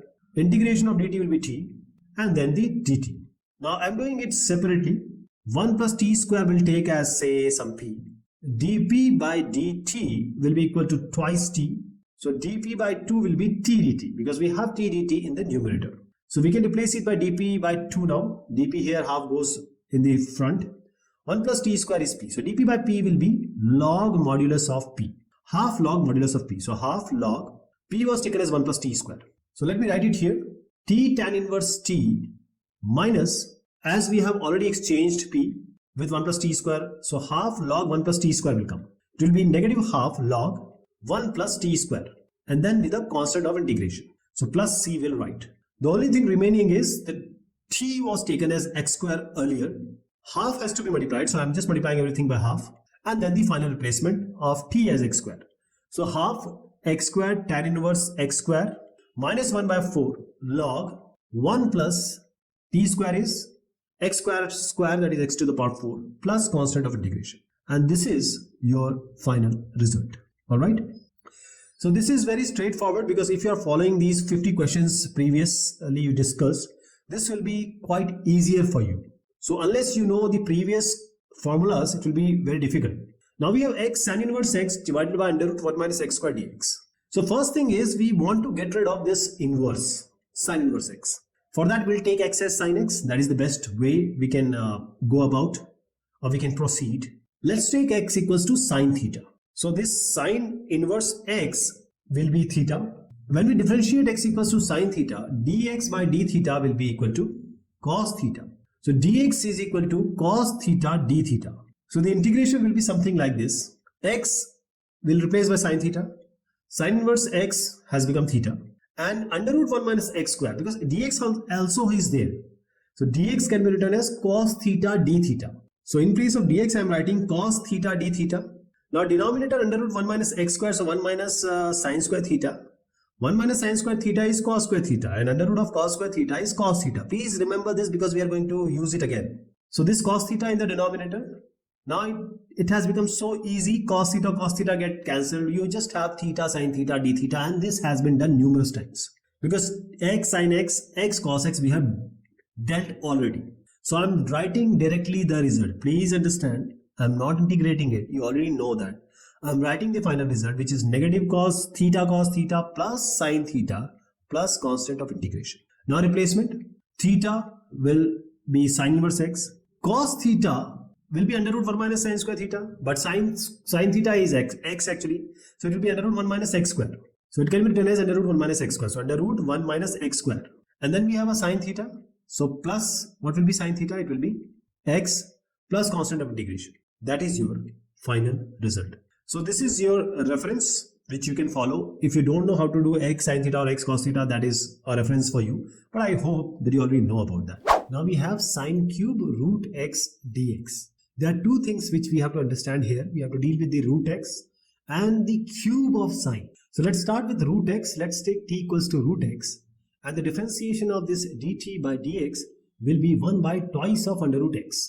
That means we need dx also and we have to replace wherever it is x by t. So dt by dx will be 1 by 2 under root of x. I am replacing as t now. So the dx will be something like this. It will be 2t dt. So the integration will become something like this. Sine cube under root x. So sine cube under root x will be t, sine cube t.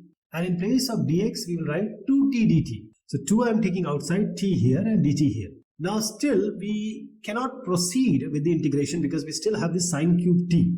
Even in the differentiation or the integration, we will have some problem here. So we will make it more simpler by using the formula. What is the formula here? See, the formula of sine 3a is equal to 3 sine a minus 4 sine cube a. From here we'll get sine cube t. So we need to just adjust this formula so that we can get sine cube a out of it, which we will put in place of sine cube t. So I'm just rearranging, taking sine cube a on one side. So sine 3a, 3 sine a minus sine 3a will be equal to sine cube a. We have a 4 also. So we will write it as 1 by 4. So this will be 1 by 4 is already there. 2 is there. 2 into 1 by 4 will form 1 by 2. So we'll deal with this half in the later part. Now I'm writing the sine cube t as 3 sine t minus sine 3t from this formula which I just indicated. 1 by 2 will deal later. So t into 3 sine t minus sine 3t. Sine 3t here and with a dt. Half is already there. So we will separate them out. It will form 3 is already there with this first term. So 3t sine t, 3 I am taking outside. So it will be t sine t. And the second term will be t sine 3t. Integration of this with respect to dt. So we have to deal with these two different integrations here. T sine t you already know. Same way we will deal with t sine t. So integration of t sine t I am doing. I am applying the formula now. T integration of sine t minus integration of d by dt of t. And then integration of sine t in terms of dt, and whatever result will come, we will integrate it again. So t, what is the sine t differentiation? It is negative cos t minus dt by t will be 1. Sine t again negative cos t. So inside integration it will be negative cos t integration.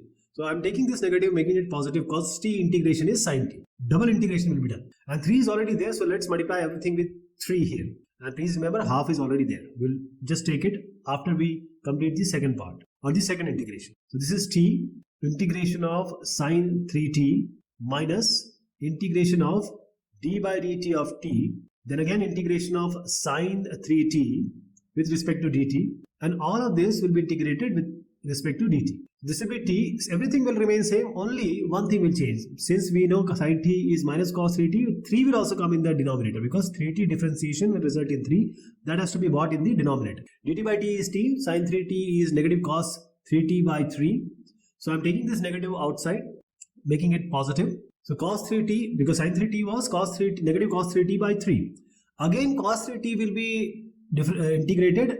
It will be cos sine 3t, but 3t will again be differentiated, and that 3 will also come downstairs. So 3 into 3 will be 9. Both will have some constant of integration. We'll combine them in a final constant of integration. Half is already there, so just multiply everything with by half now. So the 3 2s are 6, 9 2s are 18, it will form. So we have dealt with all the constants now, and we have to subtract these two separate integration which I showed you. So a is this one, b is this one. We have to perform a minus b. This is 2 actually. So minus 3 by 2.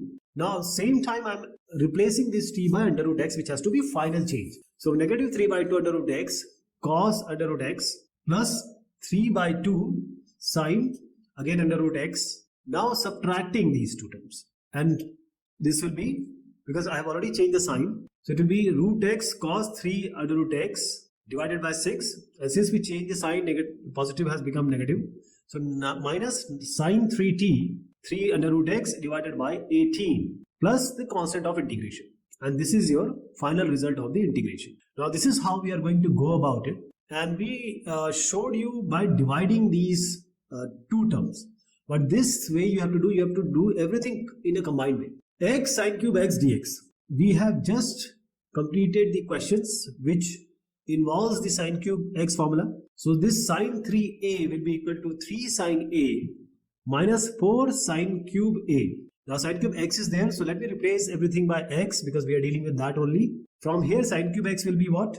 it will be 3 sine x minus sine 3x divided by 4. So I'm writing this and taking this 4 outside, and this is the final replacement content which we have to put there in the integration. So it is x. In place of sine cube x, we are writing 1 by 4. So 1 by 4 I'm taking outside. I always deal with the constant later, but not for you. You have to deal it right now. X, 3 sine x minus sine 3x, and with respect to dx. 1 by 4 I'm taking it somewhere else and we'll recall it later on. But we are getting two terms here. X into 3 sine x, so 3 I'm taking outside, x sine x have to be integrated, and then sine x sine 3x has to be integrated separately. Now this question is exactly similar to the previous question we have done. Do you want me to do it, or you can do it by yourself, because it's just the 53rd question or the previous question, because the question may vary in different editions. So just match it. I'm writing the final result, negative 3x cos x by 4. We have already dealt with this 1 by 4, and I'm writing the final result here. Negative 3x cos x by 4 plus 3 by 4 sin x plus x cos 3x divided by 12 and minus 1 by 36 sin 3x plus constant of integration. And those who are doing by themselves, they want a reference. This is the reference for them. They can take an idea from here in order to complete their solution. Now we have dealt with question which involves sine cube x. Now here we have cos cube root x. So first we have to deal with the root x, then we'll use the formula of cos cube theta or cos cube x. So we'll put t equals to under root x. dt by dx will be 1 by twice under root x. This root x will write again t. So this will form 2 dt equals to dx. This integration in terms of t will be formulated like this. So it will be cos cube under root x will be t, and in place of dx also we have to write something. It will be 2t dt. So 2 I am taking outside, t here, dt here. So ultimately you have to now integrate t cos cube t, similar to what we have integrated earlier, t sin cube t, same way. Now integrating cos cube t or differentiating cos cube t will be a problem, or not a problem, but it will be cumbersome. So let's use this formula, because we know that cos 3x equals to 4 cos cube x minus 3 cos x. We want cos cube x because that is what replacement means. So this 4 cos cube x will be equal to cos 3x plus 3 cos x. We can take either of them first because they are going to get positive anyways. So cos 3x plus 3 cos x divided by 4. So just take it in the bracket, and this is 1 by 4. Now this will become like this. 2 I'm taking outside because we'll deal it with later. I'm just concentrating on integration of t cos cube t. See, t2 was already there, 1 by 4 has come from here. So let's deal it here only. 2 into 1 by 4 is 1 by 2. So 1 by 2 will deal later. The other things will become like this inside the integration t. If you place this x as t, this cos cube t will be cos 3t plus 3 cos t. Remember, we have already dealt with half and 2. So that is 2 and 1 by 4, but it has become half. So now I'm separating these two terms, integration of t cos 3t plus 3 I'm taking outside, t cos t. And these two separate terms I will be taking and integrating and adding them later on. So this let's call as A, this let's call as B. This A will be A equals, I'm just taking it by myself. You want to take it, otherwise it doesn't matter. T cos t, we are dealing with a 3. Let's apply the formula. T integration of cos t minus integration of d by dt of t, integration of cos t, and the whole result will be dt. So it will be t, cos t will be sin t, minus d by dt is t is 1, cos t will be sin t. Then again it has to be integrated. It will be negative cos t. So I'm making it positive, writing it as cos t plus a constant of integration, of course. There is a 3, so let's multiply 3. So our A is done. Only half has to be multiplied. That we'll do just now or later on. So 3t sin t plus 3 cos t, and half is there. So let's do it here only. 3 by 2 and here 3 by 2 again. So this will be t sin t, and in place of t I'm writing root x now. In place of sin t I'm writing sin root x. It's not sin root x, it's sin root t, it's sin root x. And then plus 3 by 2 cos root x plus constant of integration. This A is done completely. Now doing the B part, which is the B term which I indicated, the same thing will come, only every time 3 will come in the denominator. That is, B will be equal to integration of t cos t. I'm applying the formula now. You already know what B is. So t will come outside, integration of cos 3t here minus integration of d by dt of t, and then integration of cos 3t, and the result will be in terms of dt. So this will be t, cos t will be sine 3t divided by t, because you have to differentiate 3t and that has to be put in the denominator. D by dt of t will be 1, cos 3t will give you sine 3t by 3, which we have already done just now. And then again integration will be done. Sine 3t will be negative cos 3t divided by 3. So it will be negative this cos 3t divided by 3, so it will be 9 plus constant of integration and multiply by half. So 3 to the 6, 9 to the 18 here. Now we'll replace this t by under root x and write the final b. So it will be root x sine 3 root x divided by 6 plus cos into 3 and t will be under root x divided by 18, and this constant of integration will be combined. Both of them we are going to combine because I am writing the first term, the second term will be added again because we have already done that, if you remember. A was already complete. So I am writing it just now 3 by 2 under root x sine root x plus 3 by 2 cos root x plus constant of integration that will be combined for the last one. That's your final answer. This is the final integration. So this is your reference. And this is very important, the formula to be known. If you are aware of the formula, this question will be easy for you. Now we have x cos cube x dx. Now we need to change this cos cube x, otherwise it will be difficult for us to proceed. For that we'll use this formula. Cos 3x is equal to 4 cos cube x minus 3 cos x. So we can find cos cube x from here. Cos cube x will be cos 3x plus 3 cos x and divided by 4. So we have this 1 by 4 as a constant here. Now let's replace it here. So this integration will be formed like this. X, in place of cos cube x, 1 by 4 I am taking outside and writing cos 3x plus 3 cos x inside. And with a dx. We'll deal with this 1 by 4 later. This will be two terms, x into cos 3x, because when you multiply x inside, x cos 3x will be one term and x cos x with a 3. So 3 I am taking outside. It will be x cos x, the second term. I'll just write x there. So this first will be, I'm applying the formula x integration of cos 3x minus d by dx of x. Then again the integration of cos 3x with respect to dx, and final dx will also be done, means integration will be done. So x, what is cos 3x? It's sine 3x and divided by 3, because you have to differentiate this 3x and then divide also the constant. D by dx of x is 1. Integration of cos 3x will be sine 3x by 3. Then it needs to be integrated again. Sine will be minus cos 3x divided by 3. 3 is already there in the denominator, so it will be cos 3x divided by 9. And this is the first term we have taken. 1 by 4 is already there. Now 3x cos x, that will be the second one. Let's do this x cos x now. X integration of cos x minus integration of d by dx of x, then the integration of cos x and then a dx, and then final dx will be there. X cos x will be sin x minus d by dx of x will be 1, cos x dx will be sin x, and once more integration, so this negative will become positive, it will be cos x, and 3 is already there, so multiply 3. So let me write it here. It will be 3x sin x plus 3 cos x. Okay, we have combined these two. So this is the result of this one is the result of this one, and then a addition. But as I told you, there is 1 by 4 already with us, so multiply everything by negative 1 by 4. So x sin 3x divided by 12 plus cos 3x divided by 9 4s are 36 plus 3x sin x divided by 4 plus 3 cos x divided by 4 plus a constant of integration. This is our final result. So this is how it will be done. Only cos cube x formula is important, otherwise rest things are quite easier for you. Now tan inverse under root 1 minus x divided by 1 plus x. First we need to get rid of this inverse and also the under root. So we need certain replacement here, or certain x that can formulate in a good way and easier way. So x equals to cos theta, if we put, we already know the formula 1 minus cos theta and 1 plus cos theta. So I am writing this, the whatever is inside under root. So 1 minus cos theta divided by 1 plus cos theta. 1 minus cos theta will be 2 sin square x theta by 2 or x by 2. 2 cos square theta by 2.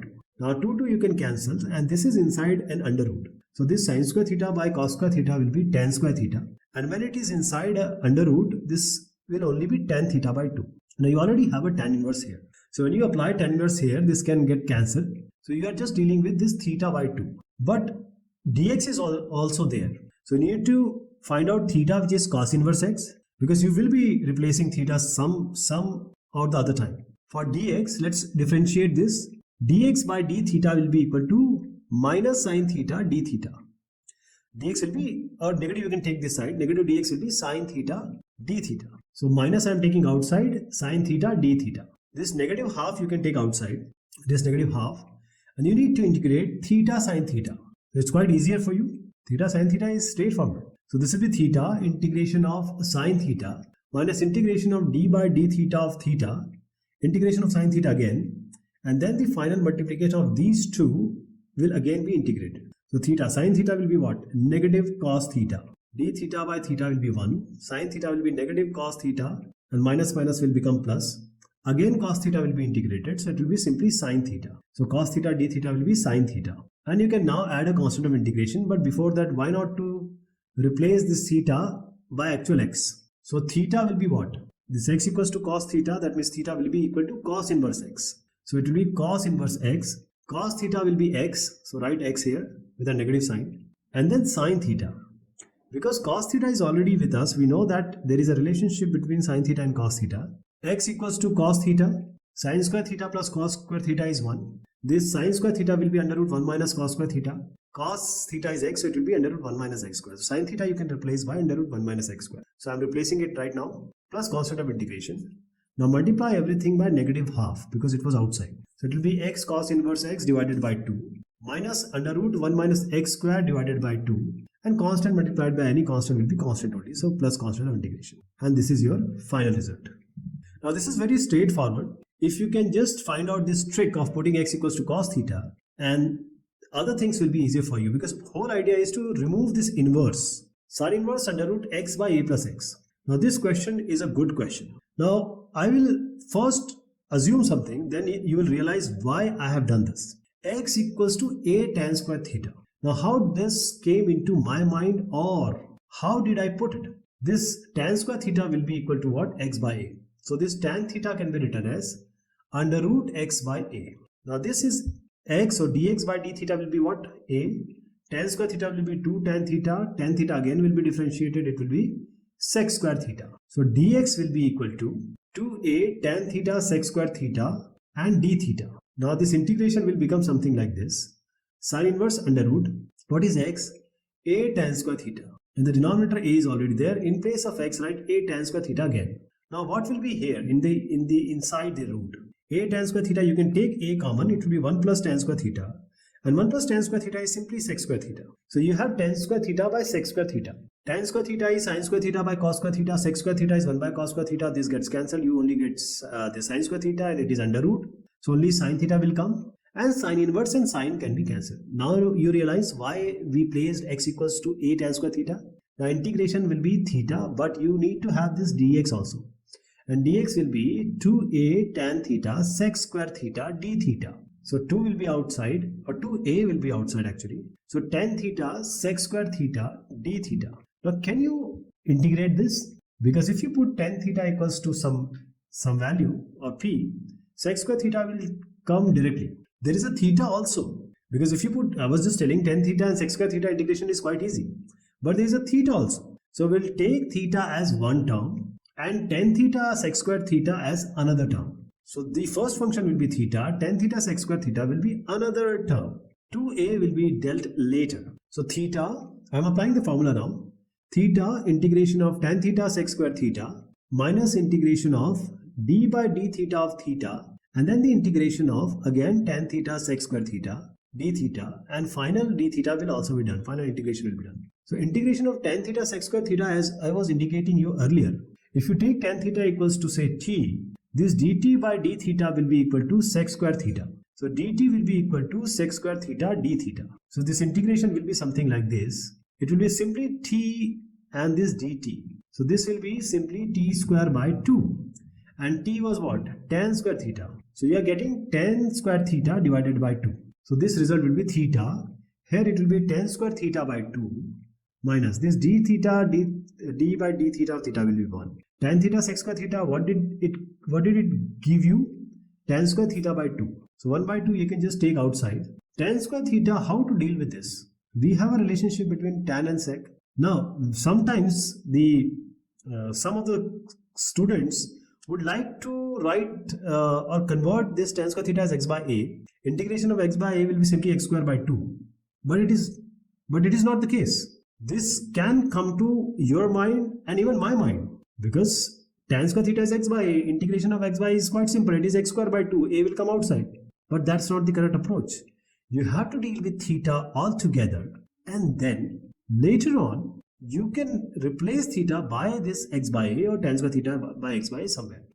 So this approach is not correct. We have to convert this tan square theta as sec square theta minus 1. What I am trying to suggest is tan square theta is sec square theta minus 1, because sec square theta is 1 plus tan square theta. Now integration of these two will be quite simple. First term will be tan theta and next term will be simply theta. So integration of tan square theta after converting it to sec square theta minus 1 has given us tan theta minus theta. 2a is already there in front of everything. So theta tan square theta by 2 minus half, and we got the result as tan theta minus theta for this term tan square theta. And let's close it. Now multiply it with 2. 2 gets cancelled. So it will be only a. Now what will be theta? Tan theta is under root x by a. So theta will be equal to tan inverse under root x by a. So tan square theta can be directly written or replaced by x by a wherever you have tan square theta. So just write x by a. And theta is already there. It can be written as tan inverse under root x by a. So the first term is done. The second one is negative tan theta and plus theta. What is minus tan theta? Tan theta was under root x by a. So you have to write it under root x by a here. A is already multiplied, so I am writing a again. Now theta into a. What is theta? It is tan inverse x by a. So let's write tan inverse x by a again here. Plus constant of integration. Now just cancel a. The final term will be simply x tan inverse under root x by a. And this will be, if you take a square inside, let me do it here. If you take this a square inside, it will be a square x by a gets cancelled. It will be simply under root ax. So minus under root ax plus a into tan inverse under root x by a plus constant of integration. And this is your final result. Now this is a quite tricky question, but the solution is quite easy if you just comprehend that tan square x can be written as x by a, or x can be taken as a tan square theta. X cube sine inverse x square by under root 1 minus x to the power 4. Now take t equals to sine inverse x square. You will see what will be the benefit. First is x square will be equal to sine t. You already have a x cube in the question. So you have a x square now. When you differentiate, it will be 2x dx by dt will be equal to sine t will be cos t. It will be cos t. Now we need only x dx. Now sine t is x square. Sine square plus cos square is 1. So in order to get cos theta, cos square will be equal to under root 1 minus sine square. It will be, see, x to the power 4 will be sine square plus cos square equals to 1. So I was telling that cos will be equal to under root 1 minus x to the power 4. Now in denominator we have this. So since the differentiation has given us cos t, that is why I replaced this cos t by under root 1 minus x to the power 4. So cos t, taking out it on the left side, it will be 2x dx by under root 1 minus x to the power 4, and that all is in your question. You just have to write x cube as x square into x. So this x dx divided by under root 1 minus x to the power 4 is whole is simply dt by 2. So you can write a dt here, just a step ahead. I just tried to show you what I am replacing here. Sine inverse x square will be written as t. So let me do it here only. You know what I am doing, right? You don't have to combine t and x together. Actually, t is sine inverse x square. All other things are dt by 2. So you have to just integrate t dt along with a sine t. You know why this sine t has come? Alright? Because it has come from that assumption earlier. So you are integrating t sine t integration of sine t minus d by dt of t integration of sine t dt. So this is t. Sine t will be what? It will be negative cos t. D by dt of t will be 1, sin t will be negative cos t. You can just change the sign here, plus cos t, and cos t integration will be sin t plus c. Half is there, multiply everything with half. Now there will be a replacement. You can have this half outside, you can have this half inside, it's up to you. So half, what is t? It was sine inverse x square. Initially we took this. So sine inverse x square. What is cos t?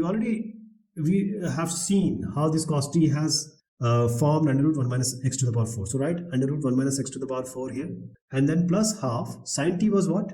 It's x square. So x square plus constant of integration. And this is your final result. Or you can take half outside. It's up to you. This is the final answer. So this is the way you are going to go about it. Sin inverse x square equals to t is the key here. Okay. Otherwise, all things are quite evident. Now x square sin inverse x by 1 minus x square to the power 3 by 2. Now we'll apply another approach here. X will be equal to sine theta here. What does it mean? Sine inverse, because if you take sine theta as x, the sine inverse into sine theta, only theta will come. So one theta has come because of sine inverse taken as something. Or you can say sine inverse x equals to theta.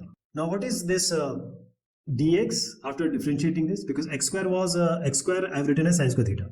Dx by d theta is cos theta, dx will be cos theta d theta. So x square we have converted to sine square theta, sine inverse x is theta, and dx will be cos theta d theta. But you have a denominator also. What will come in the denominator? X is sine theta, x square will be sine square theta, and 1 minus sine square theta is cos square theta, and there is a power 3 by 2, so 2 will get cancelled. Cos cube theta will come. That is, in place of x square, write sine square theta, it will be cos square theta, there is a power 3 by 2, 2 gets cancelled, you have a cos cube theta in the denominator, because it's simply 2 into 3 by 2. So this is cos cube theta. What is the benefit here? This cos theta and 1 cos can be cancelled. Sine square by cos square will be tan square theta, and this will be theta only. So you are going to integrate theta tan square theta, and this question has already been done. But don't worry, we will do it in a separate way or in a different way. This sec square theta is 1 plus tan square theta. In place of tan square theta, we'll write sec square theta minus 1. And there's a theta already. So multiply this theta into sec square theta minus theta. So there are two separate integrations we are going to perform here. See, the second term is quite easy. It will be simply theta square by 2. It's just like x dx, x square by 2.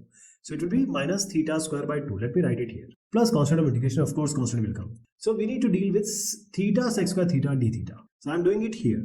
Theta will take as the first term, and sec square theta will be taken as the second term. So it will be theta integration of sec square theta minus integration of d by d theta of theta sec square theta, and then the integration of a theta.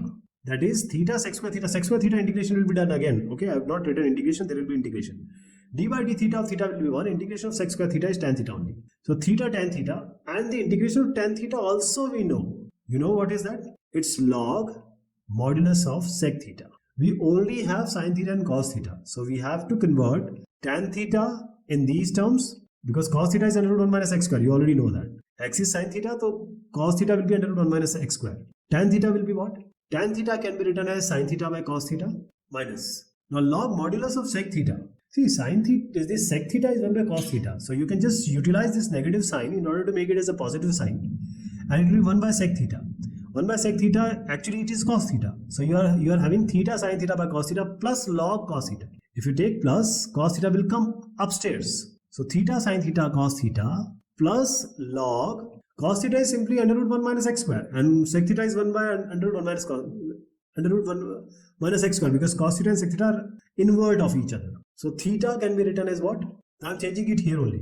Theta is sin inverse x. So let me write sin inverse x. Sin theta is what? It's x. Cos theta is what? Under root 1 minus x square. And this will form, I already explained it to you. It will be log 1 by under root 1 minus x square. And it can go up. See, under root 1 minus x square will be 1 minus x square to the power half. When it goes up, it will be 1 minus x square to the power minus half. And in the log, this minus half will come in front. So it will be half in front, and then log, and then 1 minus x square. I hope you all got the idea. So let me write it here. Theta square by 2 will just deal just now. Theta is simply sin inverse x. So it will be sin inverse whole square x divided by 2. That you already know. Because theta is sin inverse x, you just have to square it. So sin inverse x whole square by 2 plus constant of integration. Now I am combining all of these together. So it will be x sin inverse x divided by under root 1 minus x square. And the second term will be, this half has come from 1 minus x square under root. Okay. If you take log, this root will go up and half will come in front. So that is why half log of 1 minus x square. You can write it as ln because its log is e. And then we have this sin inverse x by 2 whole square plus constant integration. That is your final result. Now let me show you the actual result. This is a very good question, and in 5 marks it may come. So you need to practice this question and even the earlier question which we just did. So that is how this half has come. I was just explaining you. And x equals to sin theta is important, and tan theta sec theta has to be converted into sin theta cos theta. Otherwise you cannot write tan theta here, because only sin is given in the question. Okay, this is all about this exercise. Thank you so much and take care of yourself.